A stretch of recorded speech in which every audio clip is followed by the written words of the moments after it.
Hello and welcome to the Story Told Twitch. I'm your host Logan, and before I introduce our GM and the rest of the players, we are proud members of the D20 Radio Network, as well as partnered with Fool's Moon Entertainment. In addition to that, we are affiliated with FanRoll Dice by Metallic Dice Games. Enter the code STORYTOLD10 to receive 10% off of your order. And with that being said, John, take it away. Hi, I am just Jarn, or Jarn for short, GM. You can find me, you can find me on Start Playing, Instagram, Blue Sky, a couple other places. But anyways, it's not really about me.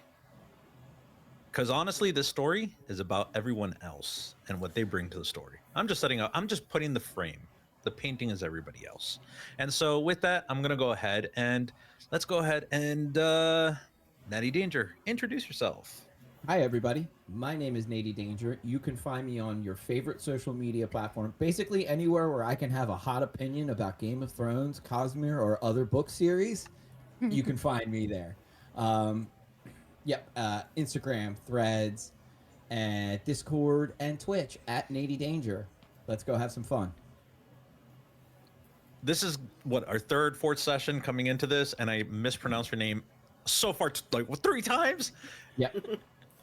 Yeah, you're okay. for three.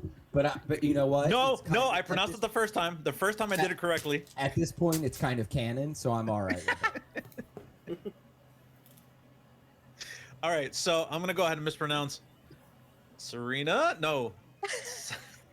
It can be Serena. I go either Serena or Serena. Either one is fine. Serena Moon. Yes, my name is Serena X Moon. Yes, you can also find me on Instagram, Twitch, YouTube, all the social platforms. I play the wrench named Bug. Her backstory is that she is a miner and she does not like people very much, but she's doing her darndest to survive this apocalypse. And yeah. Awesome. I'm going to get it eventually. I bet you $100. Okay, you're on. Eventually. But anyways, going up the list, let's go ahead and introduce Doc. For sure. That's an easy one to pronounce. I don't think you've messed that one up yet. I'm Doc. I'm the latter half of Creative Disarray. You can find the anywhere Creative Disarray Inc. on Insta, Twitch, anywhere really. We're kind of expanding out from there. I obviously have some stores coming open soon for some artwork, stickers, and always open to character art and things like that for custom art as well. So trying to be just about everywhere we're supposed to be. But right now I'm just going to keep playing Arthur and being a bruiser and just throwing right hands as much as I can. Very nice, very nice. The person that actually normally catches hands for some apparent reason, we don't know why. What a segue. Eleanor. I know why. Everybody, I'm Eleanor, aka Foibles and Fables. I'm a TTRPG actual play performer and GM. You can find me on Instagram and Threads. You can also find my show An End to Hunger on the Harlequin's Hallowed Hearth channel on YouTube. Say that 3 times fast. I play Caitlin, the bandage, who is a caretaker and can also be quite careless when it comes to taking care of herself. I mean, she did take hands. I'm sorry to say. That's just she took those hands. She took them. I don't know what she did with them. Like a pro, like a champ. But finally, last but not least, Logan. Hi everyone, I'm Logan and I play Ezra Wren, our resident stargazer. He is a ex-elementary science and music school teacher, amateur birder, and sadly single, which is a big part of his backstory. His husband just disappeared in the apocalypse. He's real sad boy about it. He's very sad boy about it. So we're gonna push through. Did he go for smokes or milk? Which of the two? ¿Por qué no los dos? Ambos alegre que pueden ser. I think he actually went to town to try to figure out what was going on and never made it back. I think that was what I just settled on. He did take the car. Correctly. He did take the car. He did. All right, so getting you guys back in. The moon rises. You don't know when's the last time you got to see a full moon. But at this moment, it seems almost unreal. Well, everything that you're in right now seems unreal. You're standing inside of a forest that is filled with life, pushing back the threat of winter. But this isn't life that you know. This is life from somewhere else beyond the sea of stars.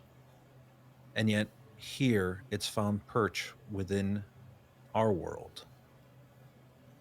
The compound has been situated to where one of the buildings has been converted to quarters. These aren't private quarters that every individual is going to have spare rooms for themselves, but rather just a division of walls, a few cots here and there, and for the most part, a bath, which at any given time probably leaks out cold water. But you'll see that the amenities are provided for you. The day has been rough, it has been long. If you recall, the one thing that kind of stood out was the fact that there's some sort of creature, a alien creature called the antler thing that roams around this area. At this point, you're going to know that one group of individuals is looking to destroy it. At least that's what they remarked as they stepped away. A young John Stokes.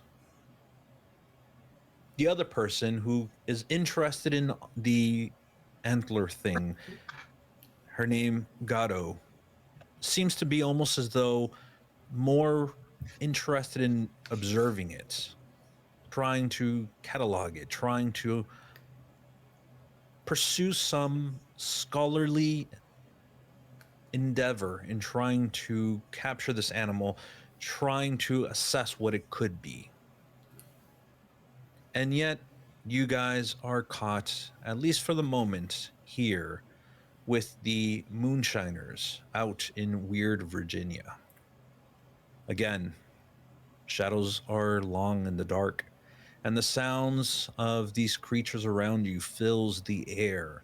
It sounds almost like, well, if you had been in a deep swamp in the middle of the night, the songs of crickets and of frogs, the passing of breeze over willow and birch, and for the most part, you get that sensation here, but it sounds off. It just doesn't sound right. And so tonight might be a long night for some of you. Two of you in particular have made your way towards the car, towards the aluminum Falcon.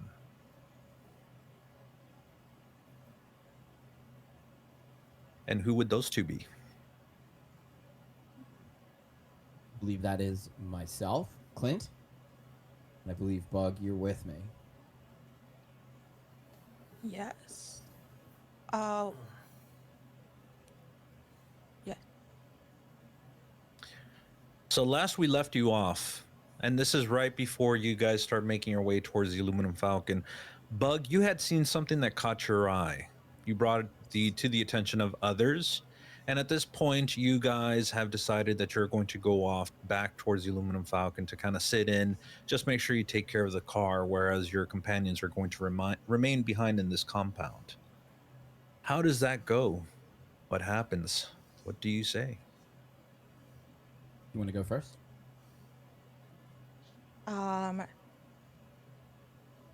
Yes, I want to go first. Caitlin and I had seen the like intricate looking log across a window towards a shed, and we had kind of had a moment about it, and now we're walking towards the aluminum Falcon. Correct? I'm with Clint. So, Correct. I'm gonna, as we're walking towards the aluminum Falcon, I'm just gonna side eye Clint. Just be like, all right. Caitlin and I found something, but I really did not like how you talked to her, you know. But I also understand we kind of gotta stick together, so Clint yeah, we found something. Clint is walking behind you, being very, excuse me, being very mindful that we have been told not to stray from the path. So is maybe 2 steps behind you,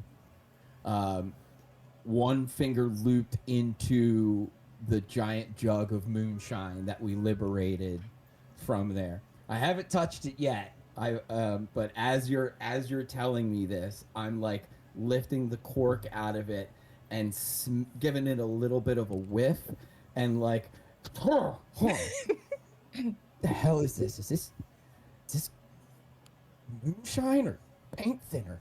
God. And as you give me the side eye, I like make eye contact with you. You found something? I roll my eyes at you. I'm like, yeah, we don't know what it is. It's just a lock. I can probably pick it, because, but Okay. could be cool. Yeah. But and listen, I love the gusto. I love the belief of exploration and investigation are important things, and I know you're excited. But I think that we should perhaps not go picking locks in places we've just met everyone. Maybe you could let me talk to them for a bit. Maybe we can talk and figure out what's in there before you go finding out on your own. I don't want to dampen that sense of wonder and exploration, but that's a great way to get on the bad side of people. Does that make sense? I mean, I guess you can try, but I mean, they're kind of iffy, aren't they? They don't seem all that. I don't know. We could try your way, though. Well, there is definitely two sets of groups of people here. I definitely think that there is a conflict between these two groups of folks. The folks here seem quite all right. They've given me no reason to be upset or worried about them. I understand that you're not the biggest fan of people, but that's why I want you to lean on me. I want you to, and I'm gonna, at this point, as we're walking, I'm gonna wrap moonshine in one hand, one arm playfully over your shoulder. Listen, I got a plan, and that plan is this: you never have to talk to anybody. Oh? That's the punchline. Okay, that's what we're doing. I have a wonderful ability, the gift of gab, and you never have to talk to anyone again. But I think there's something that you and maybe Caitlin need to learn, is that if you're going to let me talk to him, you got to trust me. I would never, listen, I know that we've just met, but I'm not in the habit of putting people in danger, right? Do you want to know what my first thought was when I saw that, when that John character came in? I was thinking really about finding out where he sleeps, sticking a gun under his chin, and blowing his brains out. Wouldn't that solve a whole bunch of problems? But I thought of everyone else. And I thought about that little kid that we've got in the infirmary right now, right? We gotta play it safe. And I'm never going to put you in a situation that is going to put you in danger. Now, there may be times I might make you a little uncomfortable, and my methods may seem unorthodox, but I promise the last thing I want to do is put you in a situation where your life is at risk. He'll give a big sigh and she'll be like, God, why do you talk so much? I get it. I get it. And I'll elbow you kind of playfully, but I'll kind of stick it in, trying to see if you're ticklish and just kind of move you off of me. And be like, fine, we can try your way. Yeah, who knows? And here's the thing. We can always fall back on the whole kicking in doors and picking locks and stuff like that. I'm just saying, something's off here. And Sure. We can try your way first, but I don't know. They wanted to take our supplies real quick, so. They wanted to take some supplies. Be wary, that's all I'm saying. And I hold up the moonshine. And look, we got some supplies of our own. If all else fails, we could probably use this for fuel. I could probably do something with that. Yeah. All right. So now we're okay. I see. we're taking this love for exploration and wonder, and we're steering it in a non-felonious sort of way. Does that make sense? Let's go. You want to try a little bit of this? You first. I'm gonna bring this thing up to my mouth, and I'm gonna take the slightest of swigs to make sure I am not actually. You have to take. This is not actually poison.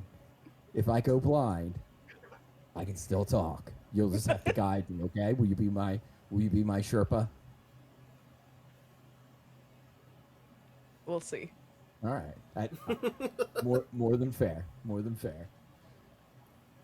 So Do we as get you're to the traveling, cars? I was going to say, do we get to the car? Yeah, through the walking as you're traveling along the bridge, again, these wooden bridges that have been built in order to keep people off of the ground, in order for you to avoid trampling around in the forest.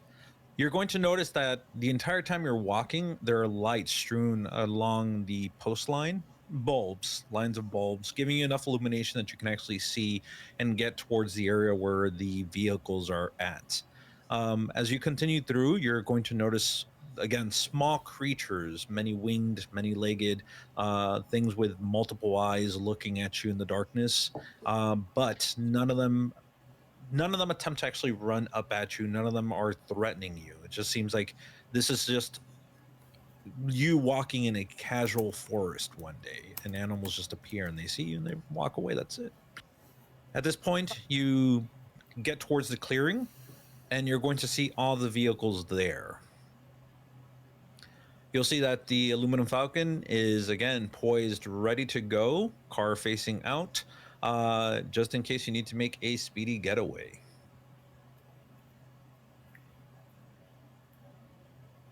Clever. Do we notice that the tire has been blown out? So, Clint would probably not notice, Yeah. but Bug would definitely kind of note that something's off with the vehicles. Looking at the front tire, you'll see that the vehicle seems to be off. And when Bug goes to investigate, you'll notice that the tire is gone.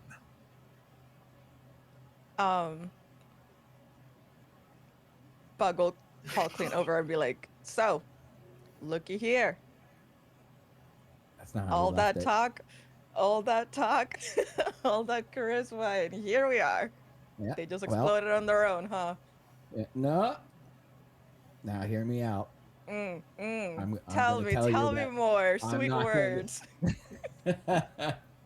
I'm gonna say probably that this wasn't done by anybody here. If you recall, that John Stokes individual stormed off here in quite a huff, and I believe he was armed to the teeth.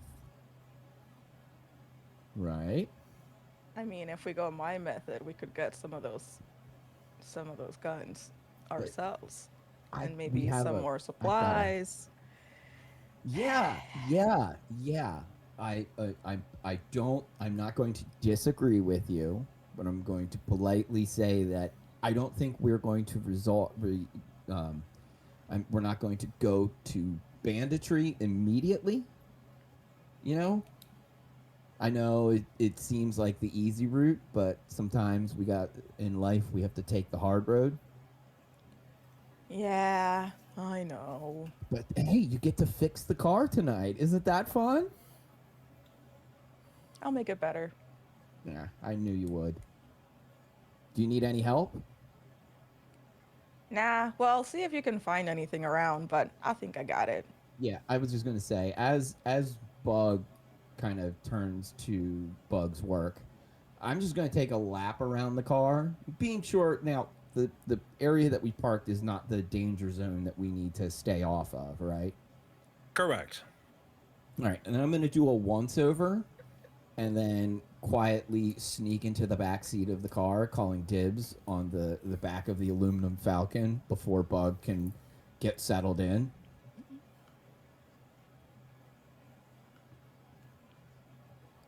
And this guy's a sweet talker. With the Atlas, I need everyone in the chat to know that when you've got the Atlas shaking their head at you, you're doing it right. Oh no, I was shaking my head when you were trying to get the moral high ground and be like, we need to do the high stuff, the high ground stuff. I'm like, You need to be better. yeah, Clint, I've never seen you like even use a stool. What's up with that? Yeah, and my favorite part is that as Clint is talking about the moral high ground, he is absolutely thinking, "Man, I am not sleeping in shotgun. I've slept in that car before. I am not doing that." Bug is too busy repairing to notice this. Yep. All right, so Bug, go ahead and do a rig and repair. Yes. And I would say since Clint would be helping you, but Clint is not helping you because he's currently in the back of the car enjoying moonshine. He would have given you an additional die, but at this point, we'll say this is all Bug. Yeah. Okay. This is all Bug. I did 11662. 6-6. That's all we needed. That's what I'm talking about. Let's go. That is back. why She's back. That is why I didn't even have to. I had complete and utter faith. She's in good. Bug. The other direction Bug's if you got did, it. But please, for me, Clint, if you can, just to kind of see where we're at with all this, let's do be the boss. Okay. I don't know why I'm doing a be the boss, so I'm going to absolutely spend a heroism point on being the boss in this situation. You have a huge jug of moonshine. I think Oh. you know where this is going. Okay. Now, hang on, hold on. I'm putting. You know where I'm putting this is going. Atlas, I respect what your thought process is. I totally do. And yes, I did choose reckless as one of my traits. But in this situation, I am not going hard on the handle. All right. What we're doing is we're emptying out the flask of the mix of alcohols that I've picked up with my time and my travels with Arthur, and we're filling the flask up. We are portioning this. I'm not going full alcoholic quite yet, and it is an evening of sipping and writing in the book. I am journaling now, so I'm chronicling what has happened over the past couple of days in the book. So it is not me absolutely ripping into a gallon of moonshine in a location I don't even know if I'm safe in. I saw an alien 5 minutes ago. I don't think I'm gonna go absolutely nuts Squid on squirrels alcohol. at your feet. Yeah. Yeah. All right, I'll leave it at that for now. Okay. We'll come back and we'll visit that thought later. Okay. All right, so at this point,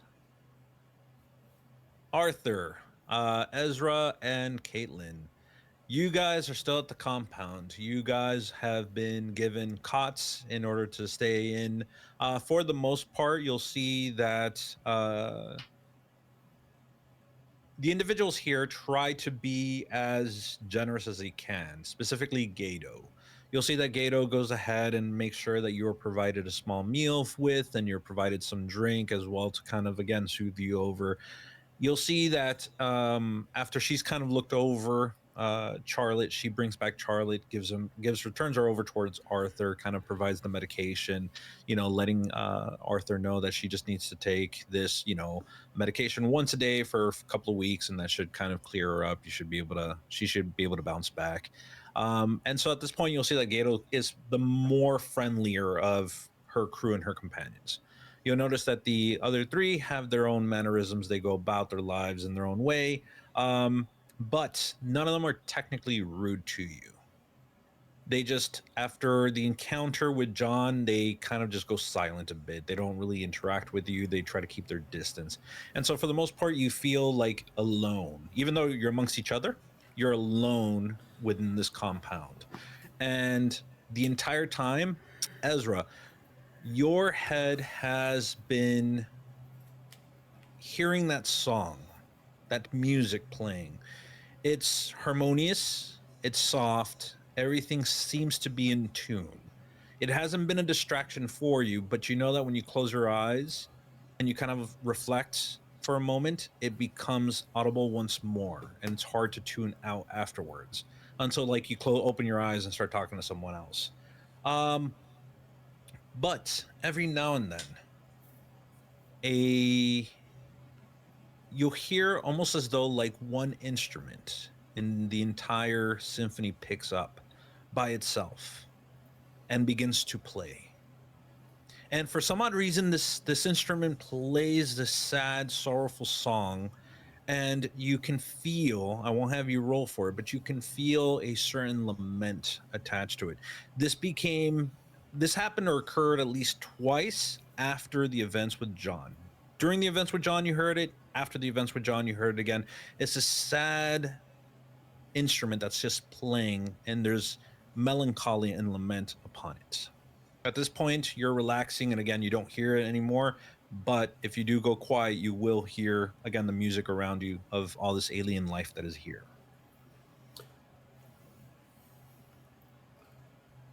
After a little while of that, if we're allowed to wander around, that is, I'll wander around and I want to see if as I move around, if it gets stronger and more distant as I wander around. That like one, I'm playing a game. I'm playing a game of hot and cold with it, more or less. gotcha. You begin to move around, and as you're walking along the compound, and again, these three buildings. They're built on top of these stilts. You're going to see that there's these wooden bridges that connect all of them.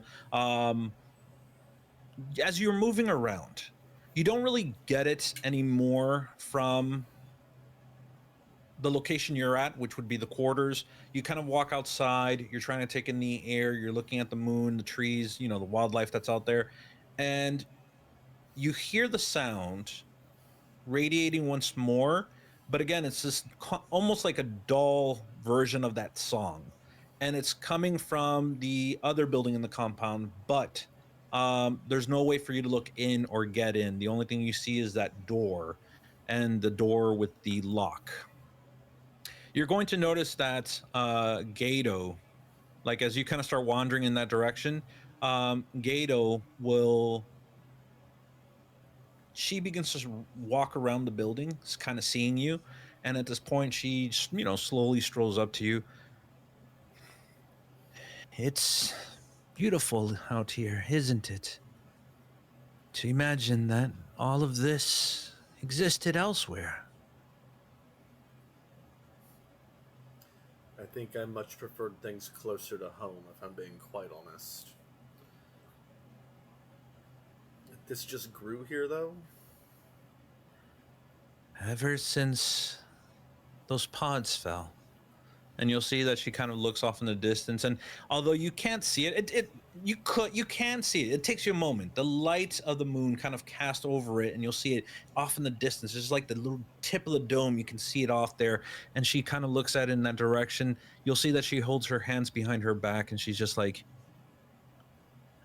"Yes, I would prefer things to be much, much closer to home, but it's here now."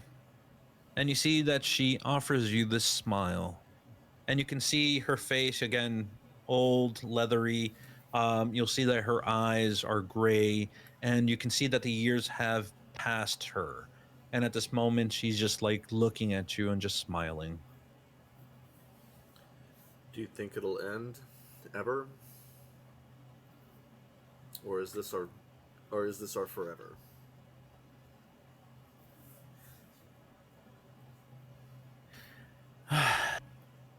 I've seen many things in my life.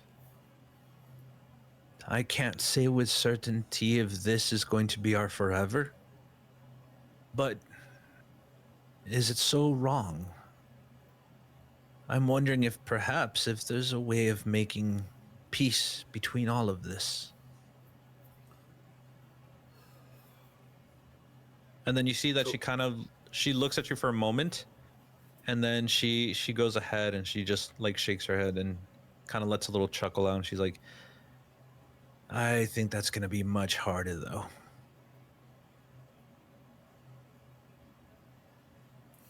Is there even a point?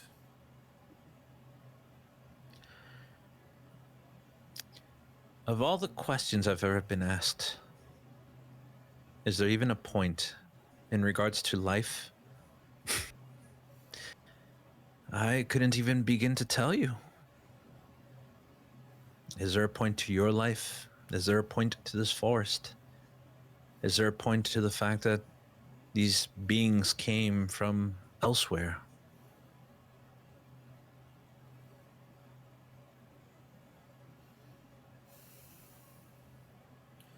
You know, everyone's saying we need to head out west. What keeps you here?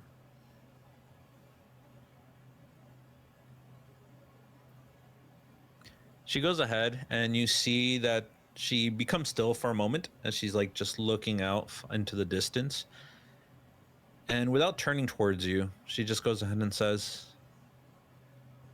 I have been provided, I feel, as foolish as that may be, a chance. There's something here that I can investigate, something that I can observe, and hopefully in my lifetime, whether that ends sooner than later, I might be able to do something and provide some wisdom for the future.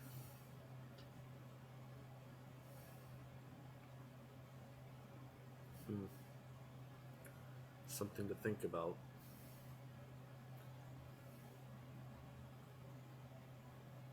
What's behind that door?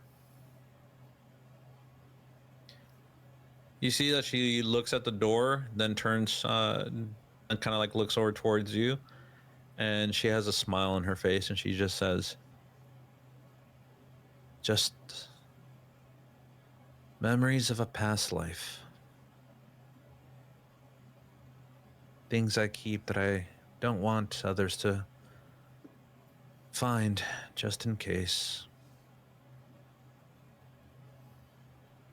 Funny, the people who we were before all of this and the people who we are now are so diametrically different.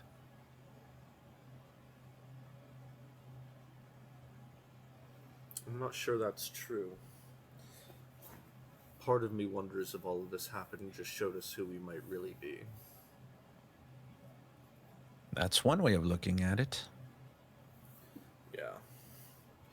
It's a shame when you find out the person you really are is not that interesting or needed. Anyways, I'm gonna get some sleep. Thank you for your hospitality. I appreciate it. Of course. And if I can say one thing before you go, you might have not been wanted or needed at some point. But looking at you and your companions, I can tell you're needed and wanted now more than ever. Keep that truth to you. We'll see how the night goes. And he nods to her very politely and goes to head towards the cot. His cot, I suppose.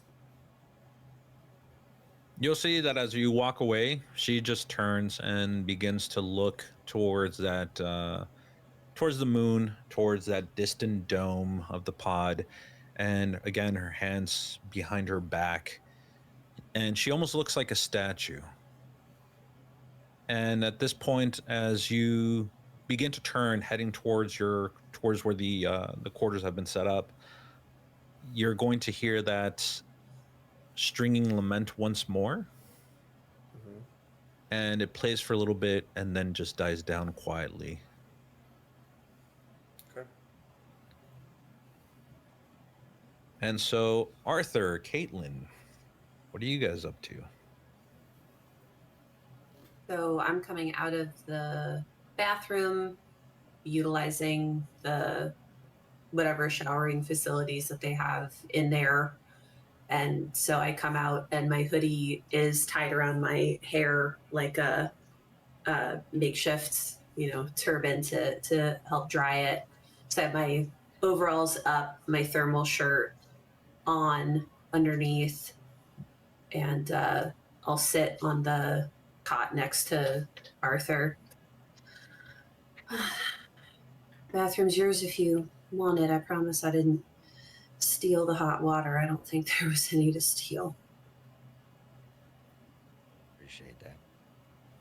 He'll turn to Charlotte. Like, Charlotte, I know I've finally gotten some food, and I'm sure the medication's probably not making you feel better yet, but do you want to just lay down, or do you want to, I don't know, maybe wash up?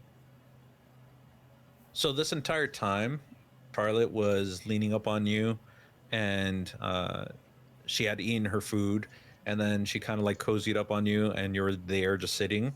And as you begin to say those words and turn towards her, you're going to notice that she kind of begins to shift, and then she kind of plops onto the bed, and you hear like a snore escape her. Just answers that. And he'll just kind of turn to, or turn away and, more towards Caitlin, and kind of just have his head down in his hand, like, rubbing his brow.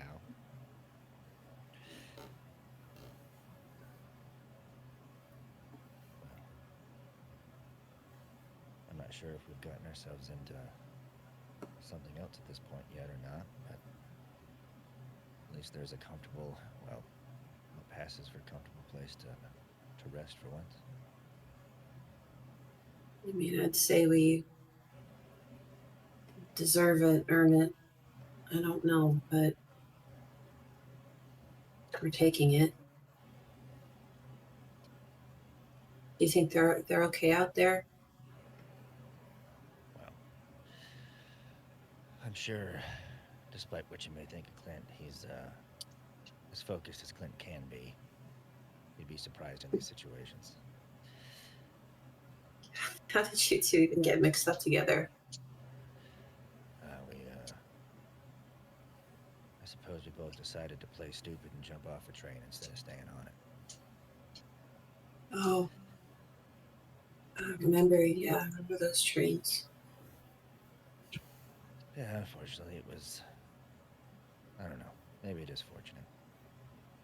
I can only hope that it made it where it was going, and, well, the people I wanted on it are where they're supposed to be. I'm sure they are. And yeah, they were tough. They were tough kids.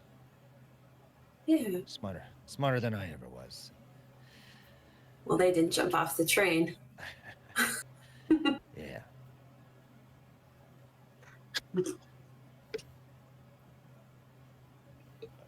Oh.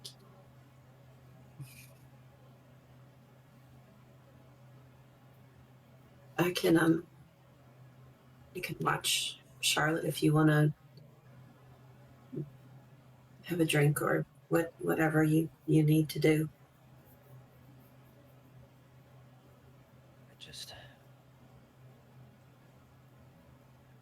I don't know.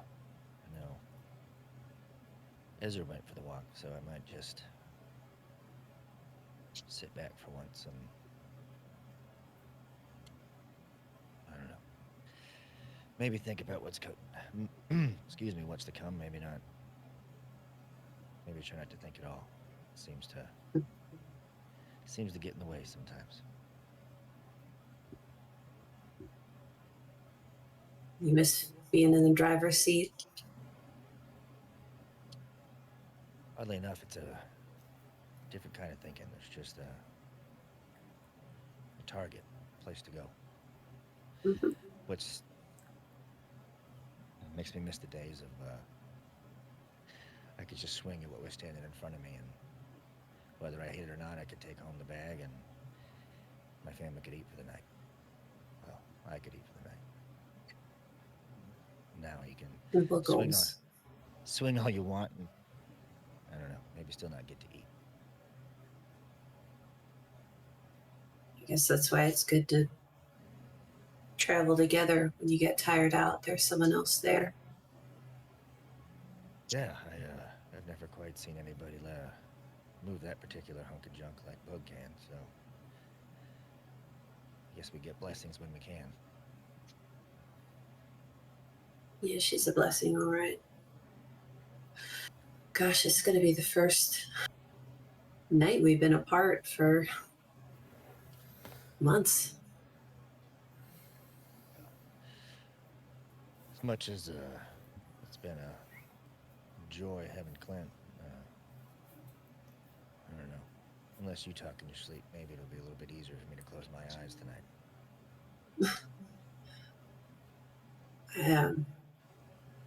I don't know. I don't know.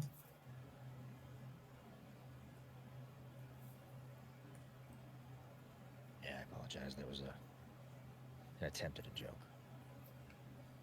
I'm sorry. No, you're fine.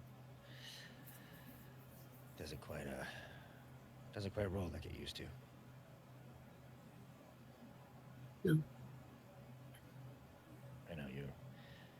I don't suggest you take too many of those hits to the head. They add up and slow you down. I promise.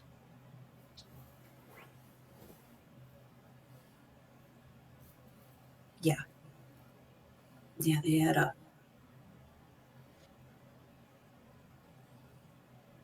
I'm sorry. I'm bothering you out. No, I could. you're fine.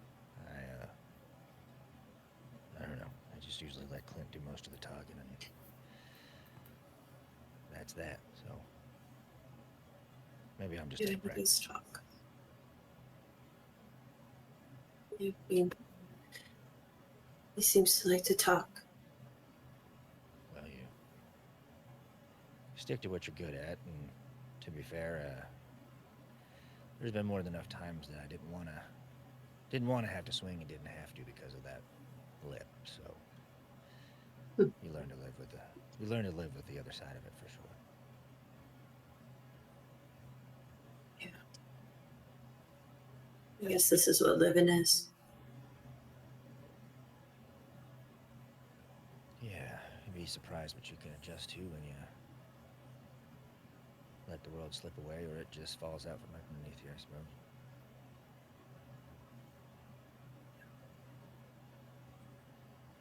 Not much different than the dock some days, to be honest with you. You'd be surprised. Not much different than home most days. Yeah. You'd be surprised what a fisherman can look like after a few days at sea. This forest doesn't seem so strange sometimes.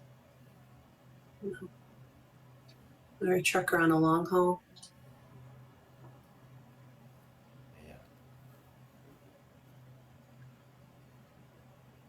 So you guys will hear the door open up at this point, interrupting you guys, and you're going to see that Lee and Vernon kind of walk in. You'll see that they're carrying some crates with them and kind of set it off on the side.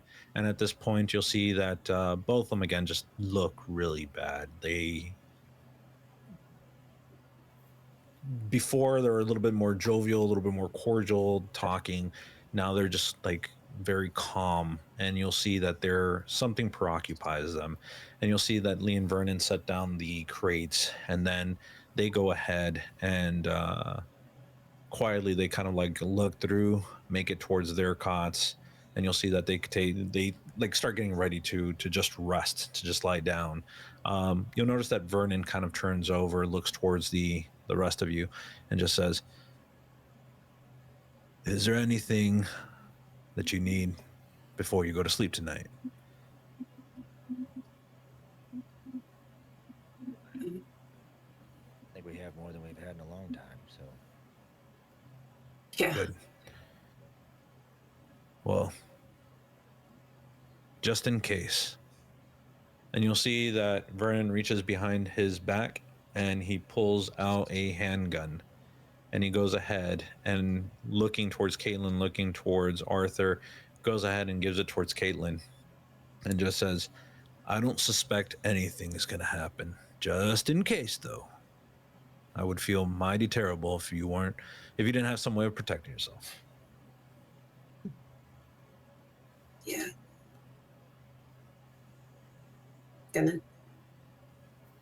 Better to. Yeah, I'll take it. You'll see that, like, ambling right behind Lee and Vernon, you'll see Rosemary and Gatto kind of walk into the quarters as well. You'll see that Rosemary just stays quiet, and she makes a beeline straight for the bathroom. You're going to notice that her hands are dark. Her chest is dark as well, and you can see where blood is at. And she quickly just kind of like just exhausted, walking straight through. She just doesn't even say anything. She just walks right by. And you'll see that Gato kind of walks in, and at this point she offers a smile and she says, "Feel free to rest tonight. Nothing bad should happen. But if anything, you can always wake us up. We'll be around." "Oh, your two of the companions won't be joining us here." They're watching the car. I mean, I'm sure you have people on alert. I guess that's what they are too. Just watching over. You see that she looks at you for a moment. She kind of shakes her head, and her eyesight just kind of starts like drifting off. And she's just like, "Well, let's just hope that there ain't no trouble. That's all." That's all we can do. Vernon, I'm sorry I couldn't help more with your friends. I did try. Vernon at this point is sitting on his cot, and you're going to see that he takes off his jacket. Um, you'll see that he has a muscular frame underneath the jacket. You could tell that this person probably trained for some while in his life. Kind of the way that his stance, the way he moves, you almost think that he might be ex-military of some sort. You'll see that he just looks at you and he just shakes his head and he says, "Nah, you did fine. Sadly, it was their time. There's nothing you can do about that. Hey, I'll say this. Hopefully in their last moments, they got to see a pretty face and not mine. So I think they lucked out better than I did."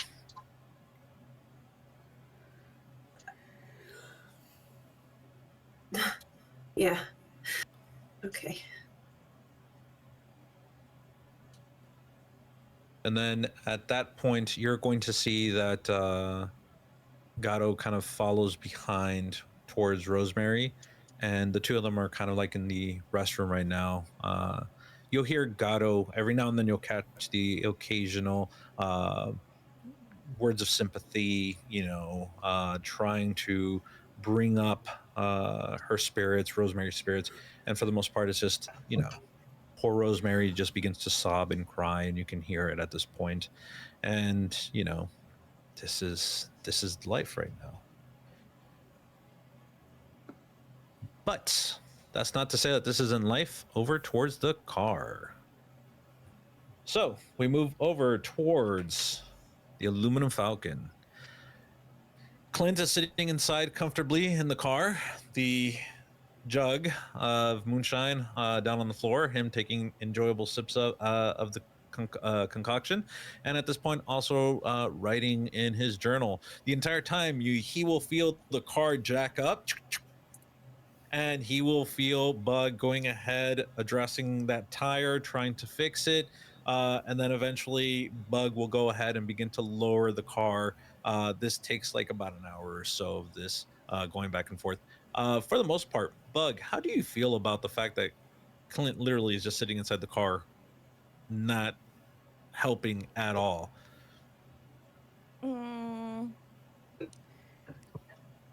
Bug is fairly used to working on her own, so she's not necessarily upset by it, but she does lower the cart a bit more harshly than she usually does, just to rummage him around a little bit, but not to hurt him.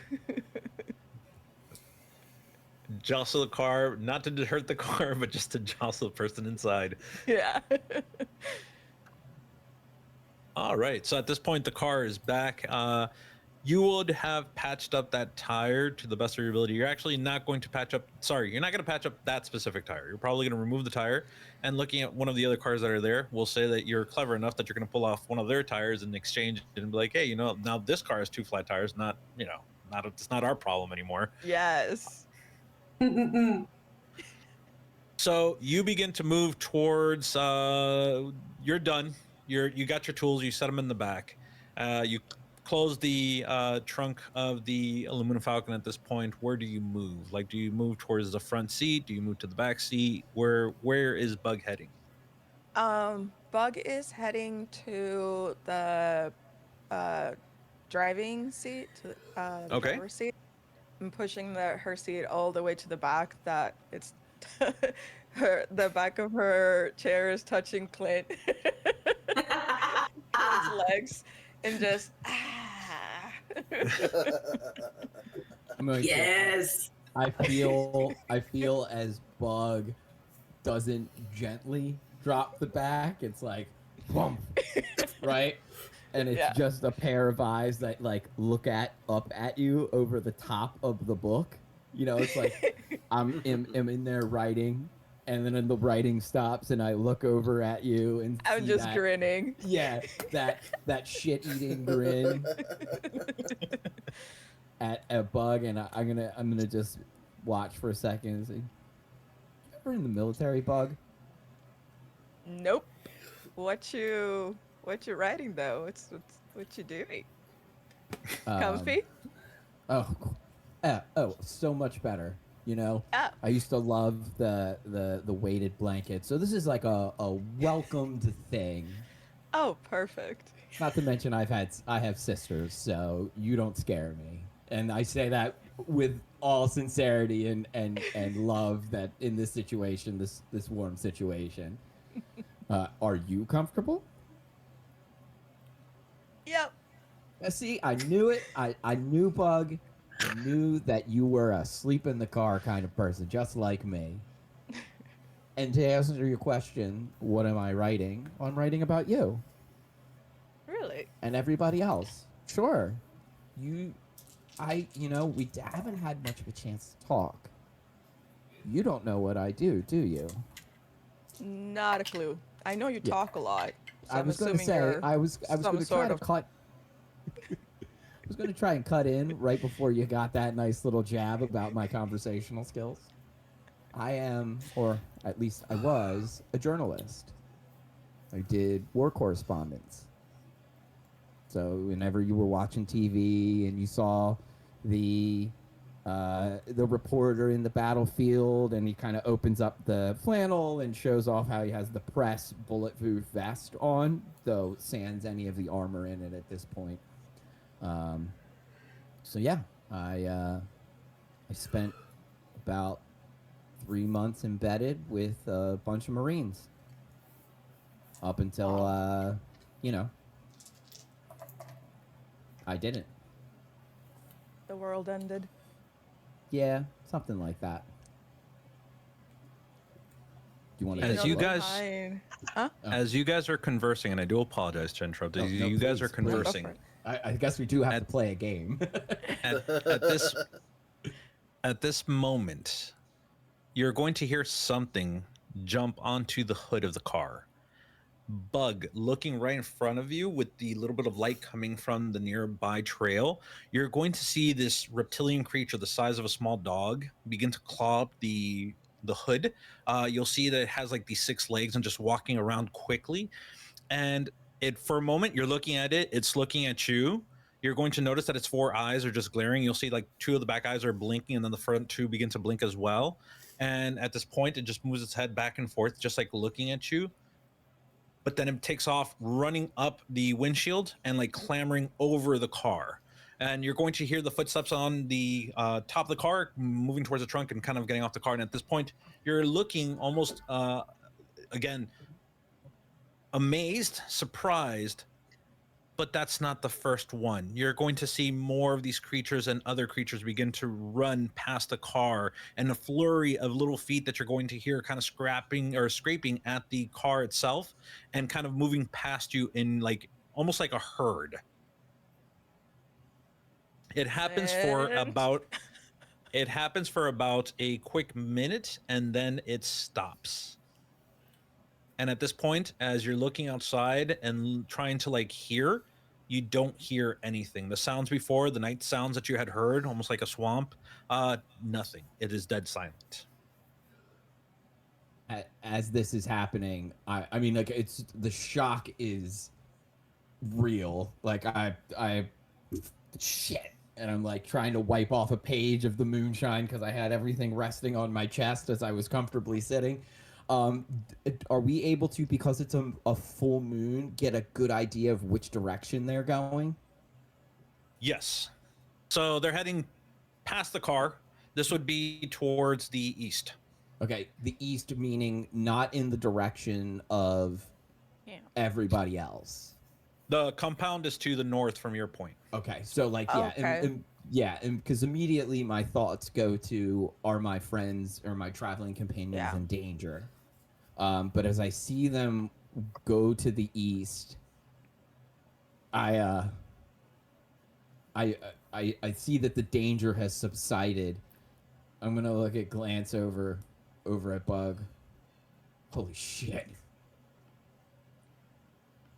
Bug is all the way up on the steering wheel, hands on the keys in case they have to make a quick getaway, and just look back at you. Holy shit is about right. Do we stay here? I don't know if this is safe, man.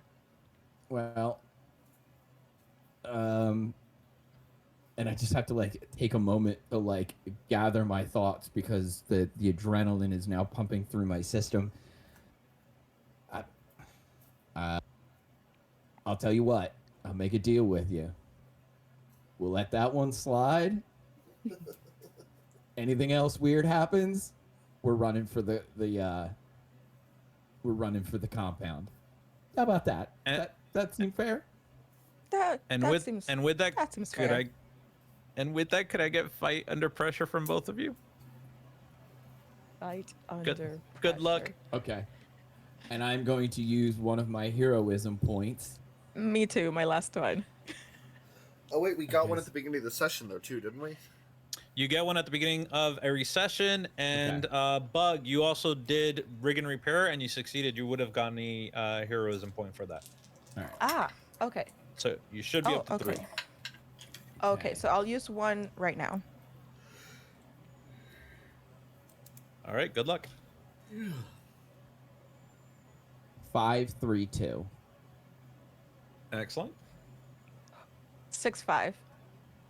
Let's go. The hot dice. 6 Here is we perfect. go. As soon as you say that, Clint, and you'll see that Bug turns around, like nods and confirms with you, you are both going to hear this sound that just shakes the entirety of this car. At this point, as you're hearing this, it sounds like a bellowing from some sort of creature. This call begins to shake the very foundation. It shakes the car, and at this point, it begins to become an ear-splitting thing for you, where you're almost hearing what you would assume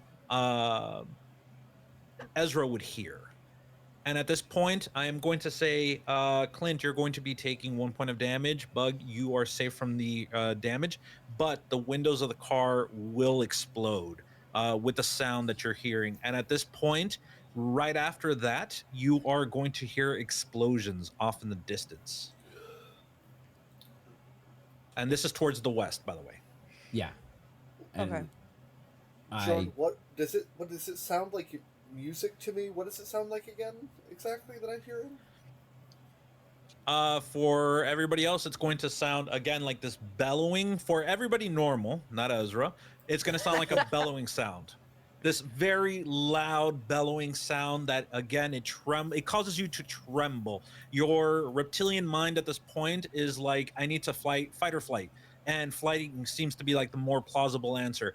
It is ear splitting. Anything, windows vibrate and will break. This thing is super loud. Ezra, you hear this cacophony once more of instruments playing all at once, but just becoming a fever pitch. This is splitting your headache, and I was going to get to you guys, but if you guys want to, for everybody else, fight under pressure. And this is going to be for Ezra, Caitlin, and Arthur.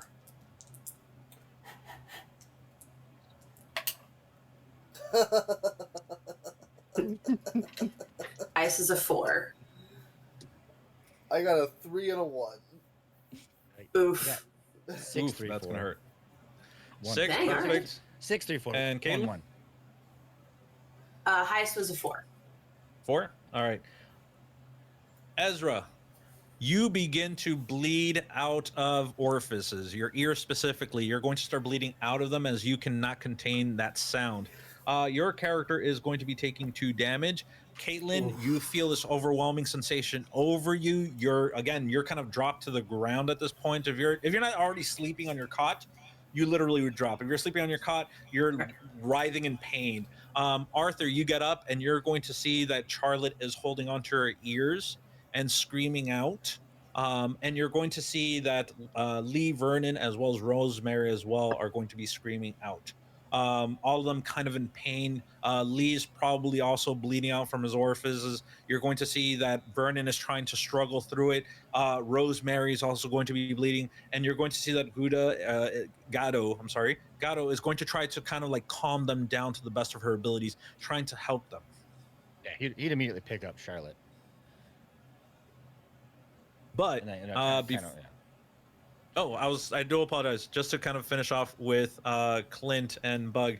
At this point, you hear that. What do you guys do? So what is immediately? I turn to Bug. What's Bug doing? As soon as the windows shattered, she would have ducked to cover her head and just kind of stayed there. Yeah, kind of a little bit paralyzed. Okay, so as I quickly shake the ringing out of my ears like a flashbang, and I'm not even thinking. I throw the back door open. I'm grabbing you, Bug, by the back of your shirt or anything like that, and I'm going to drag you, not like aggressively, but like in a move. We gotta go, and I'm going to pull you back to the back of the car. And I'm going to whisper, open the trunk. Bug opens the trunk. So then I'm going to retrieve the rifle out from underneath there. I'm going to look you at Bug, and I'm going to say, have you ever used a weapon before? Only my grenades, really. And in this moment, this is actually the first time that Clint, in character, knows that you have a grenade. And I'm going to kind of deadpan for as long as the story will allow me before I'm going to we'll get back to that. We're going to get back to that. And I'm going to hand you the pistol that I have. When in doubt, point the barrel at something you don't like and pull the trigger. And I'm going to take the rifle out and strap that over my shoulder. I would love to not immediately move, but I'm gonna like push us back a little bit between the two vehicles with Bug kind of behind me, and like the rear of the car here, and then we're right around the corner, keeping our eye down the main road that we came down, and I'd love to get a see what's going on down there. I already know in my mind what has happened. You don't have to, it doesn't have to come to me, but it's more about, as a reporter, I learned that a hunch is just that. Without fact, it's just a hunch.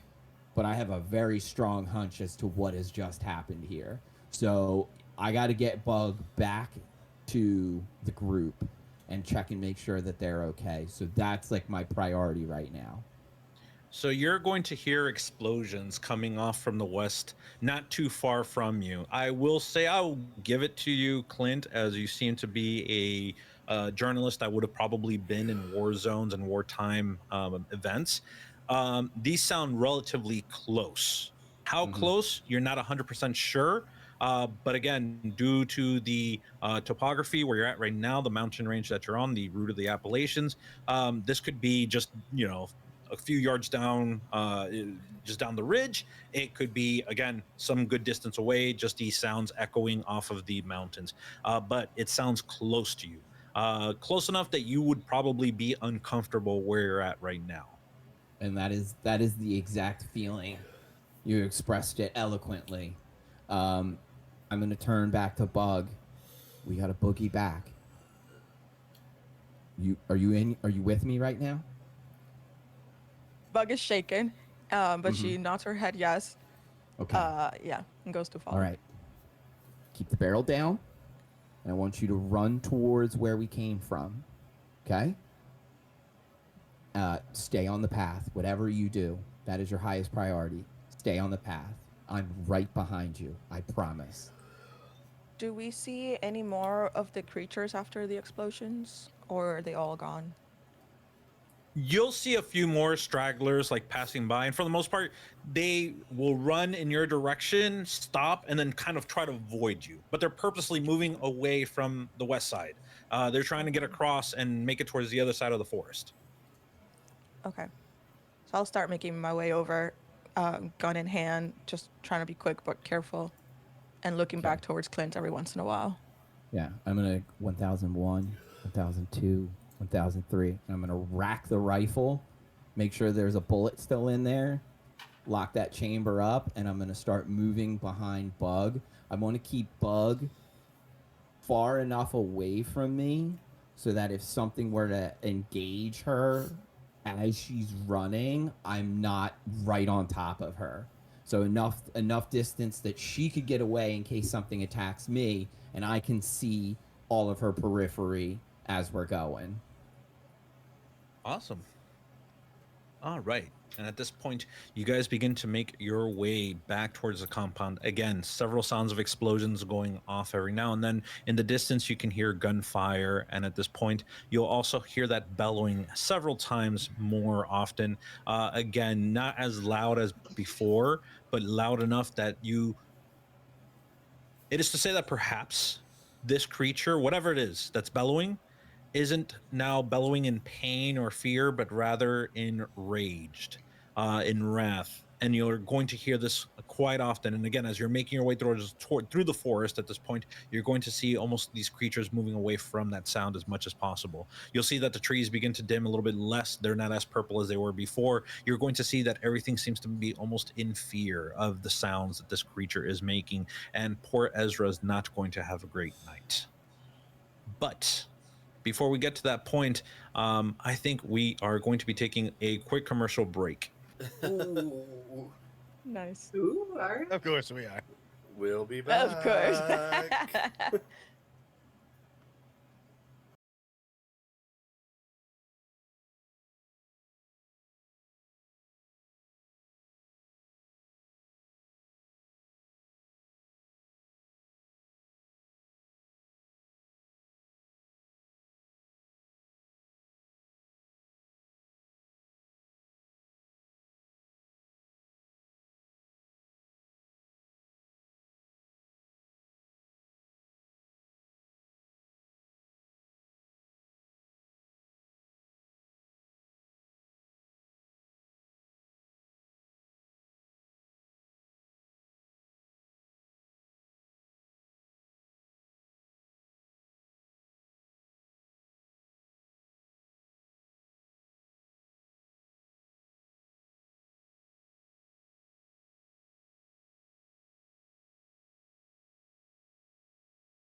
And we're back. Hello. Hi, listeners. Alone. Jarn is going to take us back into game. Thank you so much for sticking with us.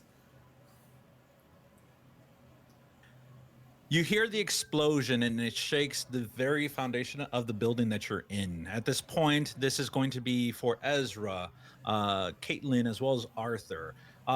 You're going to see that several individuals kind of standing around. You're going to see Lee and Vernon. Lee flops over out of his cot, falling onto the ground. Vernon is getting up, and at this point, kind of stumbles towards Lee, trying to help him out. You'll see that Rosemary, as well as Gatto, my apologies.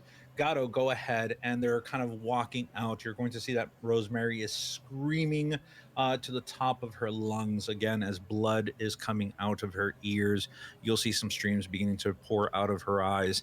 And at this point, you're going to see that Gatto calls out towards Vernon.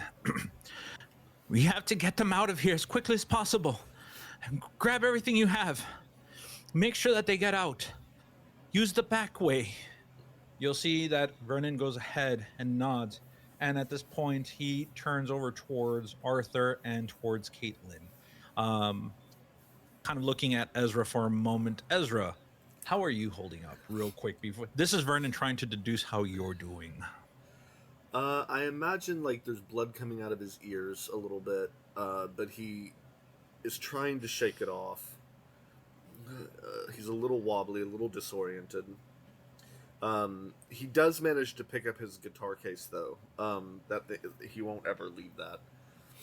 But he's looking around trying to find his friends. I'm assuming he sees Caitlin and Arthur very quickly. I did that last week too. I'm assuming he finds them fairly quickly, and he kind of stumbles over to them. We need to find a way to get this to stop or to not be so bad. I can't do this. I cannot do this. What is happening? I don't know, but And you walk. I think we need to tell Gatto what's going on with you. Okay. Arthur, can you take Charlotte and Ezra? Yeah, that's fine. I gotta wait. Don't leave without me. I won't. You'll see that. And I start picking up our backpacks and stuff, so that all you have to do is take Ezra and the Ezra can have his guitar case. And yeah, he'll just have Charlotte one hand and go under like the arm that he's not carrying with for Ezra, if you accept it, obviously, and kind of bear your weight to help guide you through. At first, until he starts getting more stable footing, and then he'll start walking on his own. Maybe not quite crazy fast, but he won't fall too far behind you. You'll see that Vernon kind of approaches you guys, and at this point, he's just like looking towards Gato, looking back towards the group, and at this point, he's just like, all right, collect yourselves, grab everything that you got. We're going to make an uneasy exit out of here. I need you to follow me, listen to what I say, and hear. With that, you'll see that he walks over towards the crates that are on the ground. You're going to see that he pulls out like a duffel bag that was on top of the crate, and he pulls out 2 rifles, and he goes ahead and hands them over. This ain't going to be an easy night. I need you to understand that. And if you see anyone, point a gun in your direction, you shoot first, ask questions later. You understand?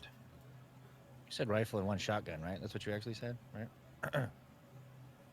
Sure, I said rifle and 1 cool. shotgun. My bad. No, that's right, I'm really bad with guns. All guns. Yeah, look no, the you're same good. to Yeah, me. it's just It's like I'm pretty sure the shotgun, rules rifle. it qualifies it as a different type rather than that. So I was just being sneaky. No, for sure. My bad. Sorry. You're good. Hands At over this point, 2 you're sticky blam blam sticks. Yeah, just a crate of grenades. Just give these to Bugs to take care of it. I hope you just saw as soon as you said sticky bam bam like sticks, you saw Bug just go like. Wait, so are we all together or what? They're still coming up on the trail. You guys are All right, still I'm just in the making center of the sure. compound Okay. themselves. Yeah. Okay. At this point, you're going to see that Vernon tries to lead both Lee and Rosemary. You'll see that Gato comes up from behind, kind of walking slowly, and she's just like, just get out of here as quickly as you can, Vernon. Lead them away. If anything, I believe. And she stops for a moment, and you see that she kind of looks off in the distance, and you're going to hear that wailing once more from that monstrous creature coming off in the distance, right after several other rounds of explosion going off. The sounds of gunfire, again, being noted as well. At this point, you'll see that she turns back, and Ezra, she's looking at you. You're going to hear that sound once more. Okay. That one string that picks up, that one instrument that plays. And at this point, she's just like looking at you momentarily. And you'll see her cock her head, perplexed just for a moment. And then she shakes her head, kind of looks away, and she says, Their companions are coming up on the trail fast. They'll be here shortly. Wait for them, Vernon. Then you make your way. And go as far as you can. You'll see that Vernon goes ahead, nods, and at this point is trying to compose like Rosemary, trying to check over Lee, and at this point making sure that the lot of you are okay. Shortly thereafter, Clint, Bug, you come up along the trail and you find your companion standing right in the midst of the compound, ready to leave. Leave? Wait, why are we all leaving? You were outside. Did you not hear everything that's going on? Yeah, and you want to drive into the middle of that? No, Clint. I want to drive. I think we're going away. As always. I don't. This is stupid. This is stupid. Fucking John. I swear to God, if I see him, we're abandoning this place, and I'm Following gonna. the way of the people that know what they're doing to get out of here. Yes. Vernon, what's the meaning of this? Why are we leaving? You'll see that Vernon goes ahead, looks down towards you, Clint, and at this point he shrugs. He says, I only listen to Gato. She normally knows what's happening. And if she says that we're heading out the back, we're heading out the back.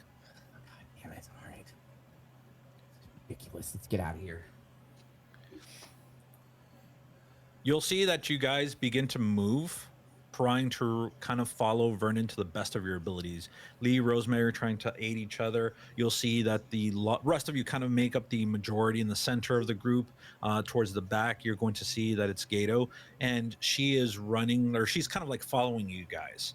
And at this point, she stops once more. Ezra, as you see, as you stop this moment, you turn, you see her. For some odd reason, your sight turns onto her. You don't know why. You hear that string instrument once more, and in the next second, you're going to hear this great bassoon just start playing, and it's audibly loud. And again, it's painful to you. You'll see that Gato winces as well. And in the next instance, Gato turns towards you, and all you can feel from her is abject fear, and she is literally saying both run in both her voice and in the tone of music that you hear coming from her.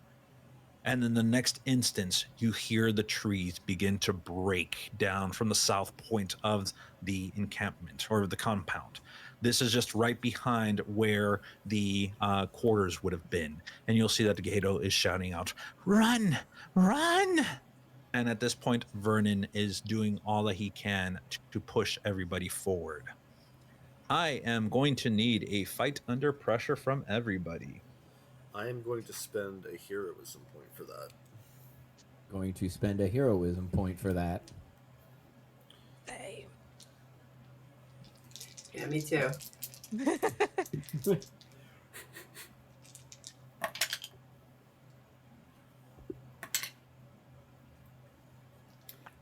642. 66144. Nice. Excellent. One. Oh, go for it. 432. Ice was a 5 for me. So 5, 4. We got double sixes and bug. One One ones. ones. Of course. No, Four the luck ones. had to run out sometime. Yeah, honestly. I was rolling too good. So I will say, I do believe Arthur pulled the double sixes. Okay, Arthur, I will allow you to help anybody else out. This will lessen the blow of what is going to be happening. You get to choose which player you want to help out. You know that Bug got double ones. Yeah, I guess Um, I happen to be closest to Bug. Yeah, that's crazy how that works. I also wanted to say, does Caitlyn have a does Bug notice that Caitlyn whether Caitlyn has a gun or not? Because I wanted to pass my gun over to her. Just be like, Yeah, I do. I do have the handgun that Vernon gave okay, me. okay, cool. Yeah, I just and love the way that she's handling it passing it. pretty well. Right? Just, take this. Yeah. I know. I don't need this. This doesn't explode the way I like it. I Yeah. split the difference. Grenade, gun. Grenade, gun. Yes, you get it. So the forest behind the quarters blows up. You're going to see trees begin to fall. You're going to see almost like things are moving at something is forcing its way through. And at this point, you're going to see that these massive trees that are there begin to fall over. One of them smacks right into the midst of the central portion of the compound, taking half the building with it. That one in particular is the tree that is going to be hitting Bug. Bug, you are not going to be taking that much damage, but you are going to be pinned momentarily, taking 2 damage. You'll see that due to Arthur kind of reacting faster, is going to lessen the blow upon you, but you are going to be taking 2 damage for that. Everybody else that has received 5s and 4s are going to be receiving 1 damage. Everybody else that got 3 2s or 1s are going to be receiving 2 damage. So please mark that down on your harm tracker. Got it. But sixes At this were point- okay, right, Jordan? 6s are okay. You don't get hit with 6. The tree goes down. You're going to see that now standing over the quarter building where you guys were standing at or where had been at, you're going to see that giant antler monster looking down upon you. At this point, you're going to see it looks like a stag that is humongous, massive horns. You're going to see that it has a thick coating of fur along its neck, and you're going to see that eyeballs. It doesn't have eyeballs on its face, but rather eyeballs in that coat of fur. And you're going to see that the eyes, some of them are bleeding, some of them are wounded, and you're going to see that they look angrily down upon all of you. At this point, you're going to notice that Gato kind of topples over, and you'll see that she turns over, facing it, kind of raising her hand, trying to almost block an attack that isn't coming or something that is hurting her at this point. You're going to see that Vernon goes ahead and calls for the rest of you, and he says, "Let's go, hurry!" And at this point begins to make his way towards the north portion of the compound, trying to get more distance between themselves and that creature. Jorn, could I potentially try to harmonize with alien stuff to see if I could use an ear from the or for the beyond, to see if I can pick up anything from this creature? Sure. Harmonize with alien stuff.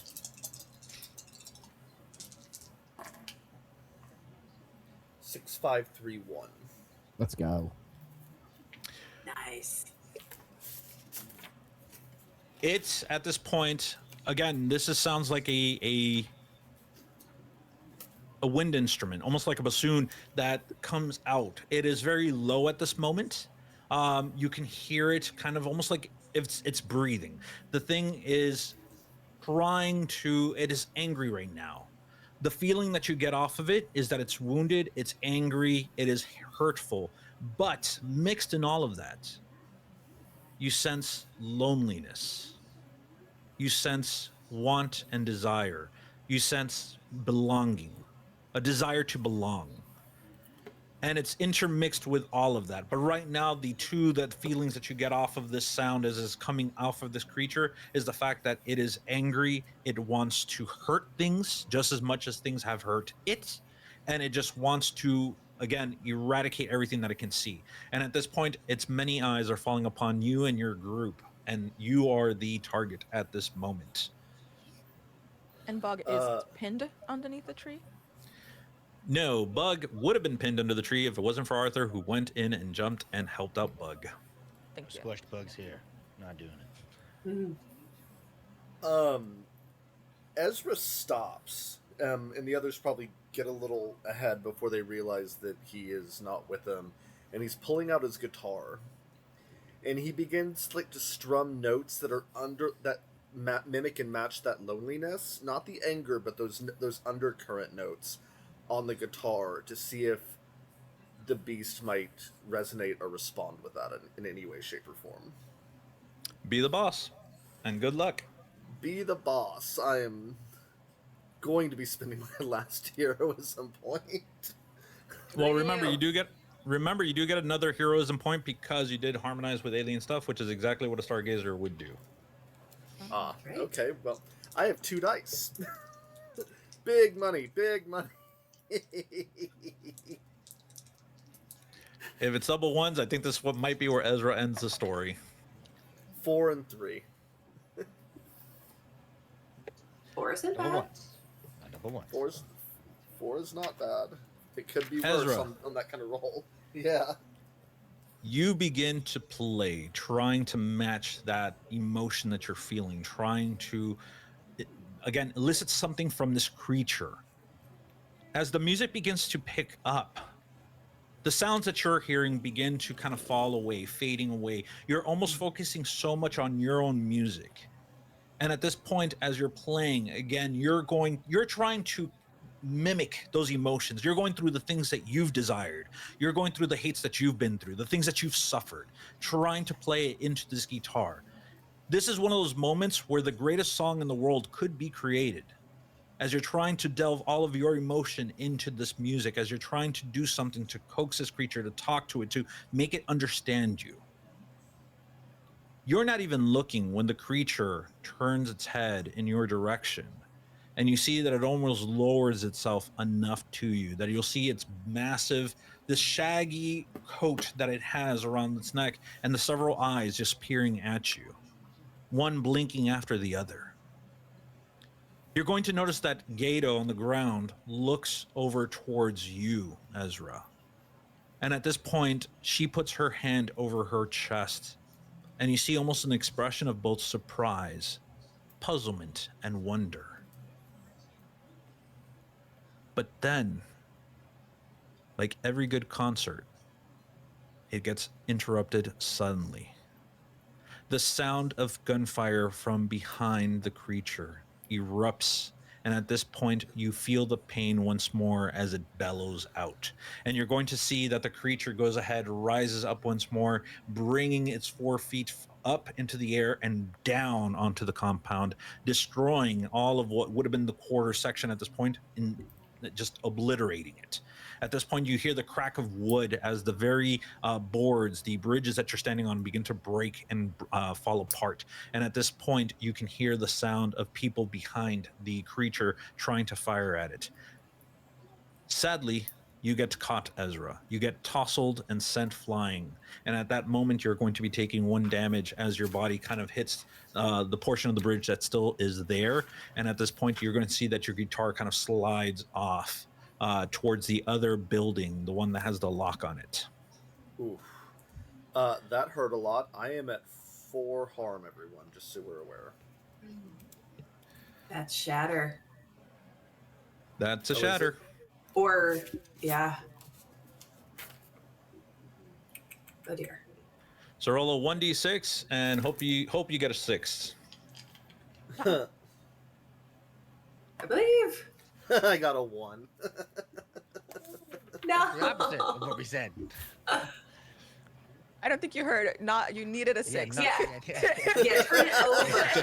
Just Turn it over. keep trying. Eventually you'll get it. Oh no. I do believe once you shatter, any rolls that you do are going to be reduced by 1 pip, if I'm not mistaken. I gotta look it up. I do apologize. I've never been to shatter. I don't know what shatter is. Yeah, I think you take a penalty unless like you're doing something that matches your inadequacy. I think that's how it's worded. But Gotcha. we can look it up.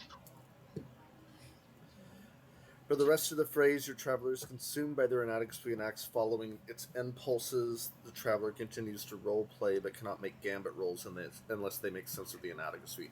My inadequacy is detachment. What's the point? Oh god, that's like Ezra. Period. Yeah, I've been kind of playing it that way. At this point, it's more of a strength than an inadequacy. That's kind of how we know the guy. So you're going to see that your companions get tousled around as this creature stomps once more upon the ground. You're going to hear the sounds of gunfire behind you. You're going to hear a familiar voice carry on the wind. God damn it, just die already, you bastard! And you can hear John screaming off in the distance as him and his crew are probably the ones tormenting the creature. The creature turns quickly, snapping around, and you see it just moving with velocity in the direction of the gunfire, kind of disappearing once more into the woods. You're going to see that the trees stir and move, and you're going to hear combat between this creature and these individuals. What do the rest of you do? I'm immediately going back for Ezra. How much of this scene can we see? So you can see what is the compound. You're going to notice that the major housing unit for the compound, half of it is destroyed. Trees right in between it. One of these purple trees. The quarters where you guys were at, this is completely obliterated, and the bridge component of that had actually attached those two buildings is now gone. You guys are on the portion of the bridge towards the building that has the lock on it. And you're going to see that Vernon is following the platform further to the north, basically hoping to kind of get out of the area as quickly as possible. You're going to see that Vernon, Lee, and Rosemary. But we're not headed to the area with the locked door, are we? You're going to be that's passing. Not our destination. You'll be passing right by it. It's just you're going to be walking right along it.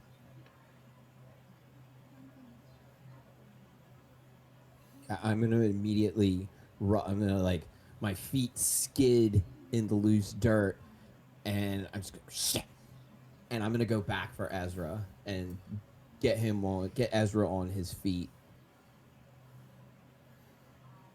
He's going to fight you every step of the way. Good. On that one. Good. That's how I like it.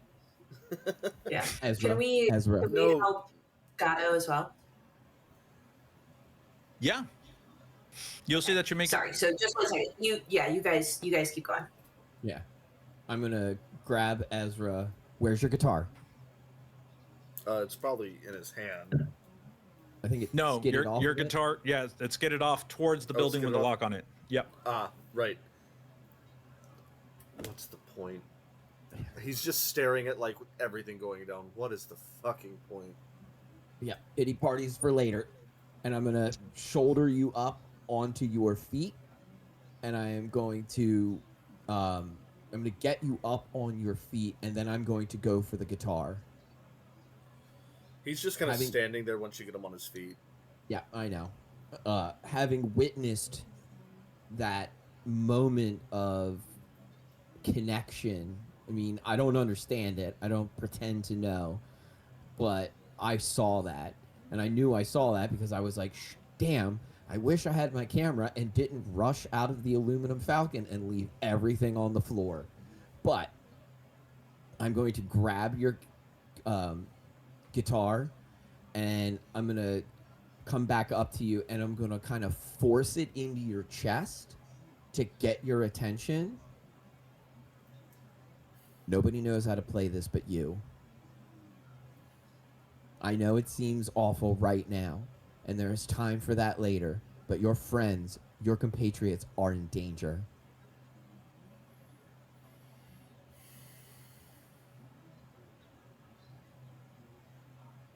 He looks down at the guitar, and this is all happening in a moment.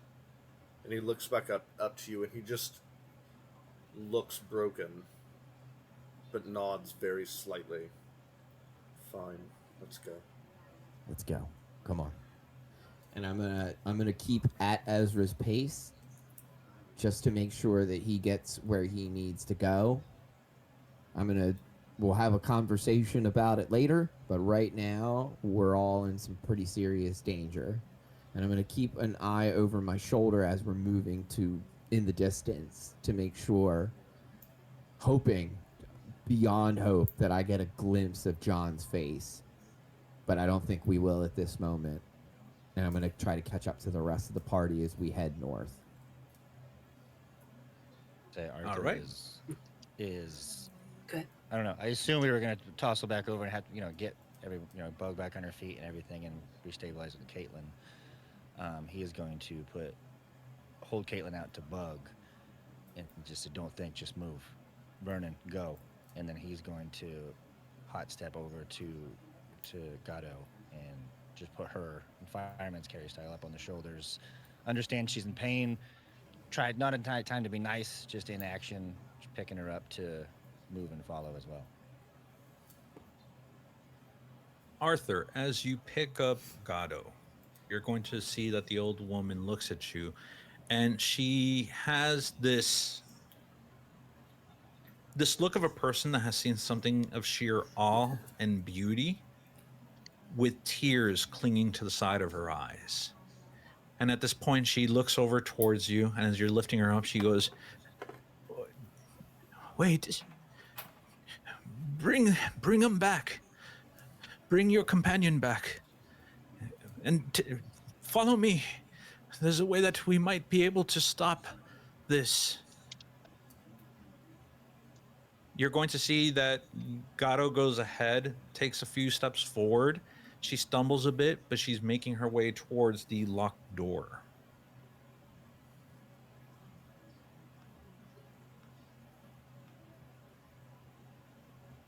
He'll follow, but then he'll call out to.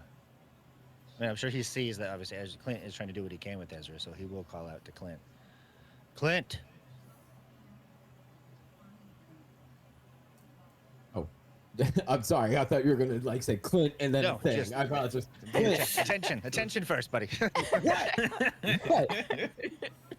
And he'll just motion to the door and motion towards Gatto. Okay. So he'll point to Ezra and then point it towards the door. Got it. Looks like you're going to get your wish, Bug. And I'm gonna. At this point, Ezra seems in a state that, despite being despondent and broken in this moment, that his survival instincts are there. And I'm going to leave Ezra where he stands, and I'm going to then take much more of a with Arthur, the gang. We are so back, gang, kind of situation. You'll see that as Ezra's standing there, Gato goes ahead and looks towards the door, and you see that she begins to fidget with the lock. But you're going to quickly realize something, and this is perhaps for Bug, who is more obvious or kind of would notice these things. This doesn't seem to be a normal lock. This isn't just like a dial-up lock, or this isn't just like a numerical lock. It's nothing that you've ever seen before. It's not even made on this planet. And at this point, you're going to see that Gato goes ahead and unleashes the lock. The lock kind of lets loose from the door. And at this point, she puts her hand on the door and she turns towards Ezra and the others and she says, I need him alone. If the rest of you come in here, it's not going to work. But you have to understand that this is going to temporarily stun the antler. That's going to give you time, and perhaps for the others, to run or to do away with John. But this, I feel, is the ultimate end for me. And it's the last thing I can do. And she looks over towards Ezra, and you see that her kind eyes kind of fall on him, and she's just like, it's your choice. Ezra looks to his caravan, his family, for all intents and purposes, and looks back to her.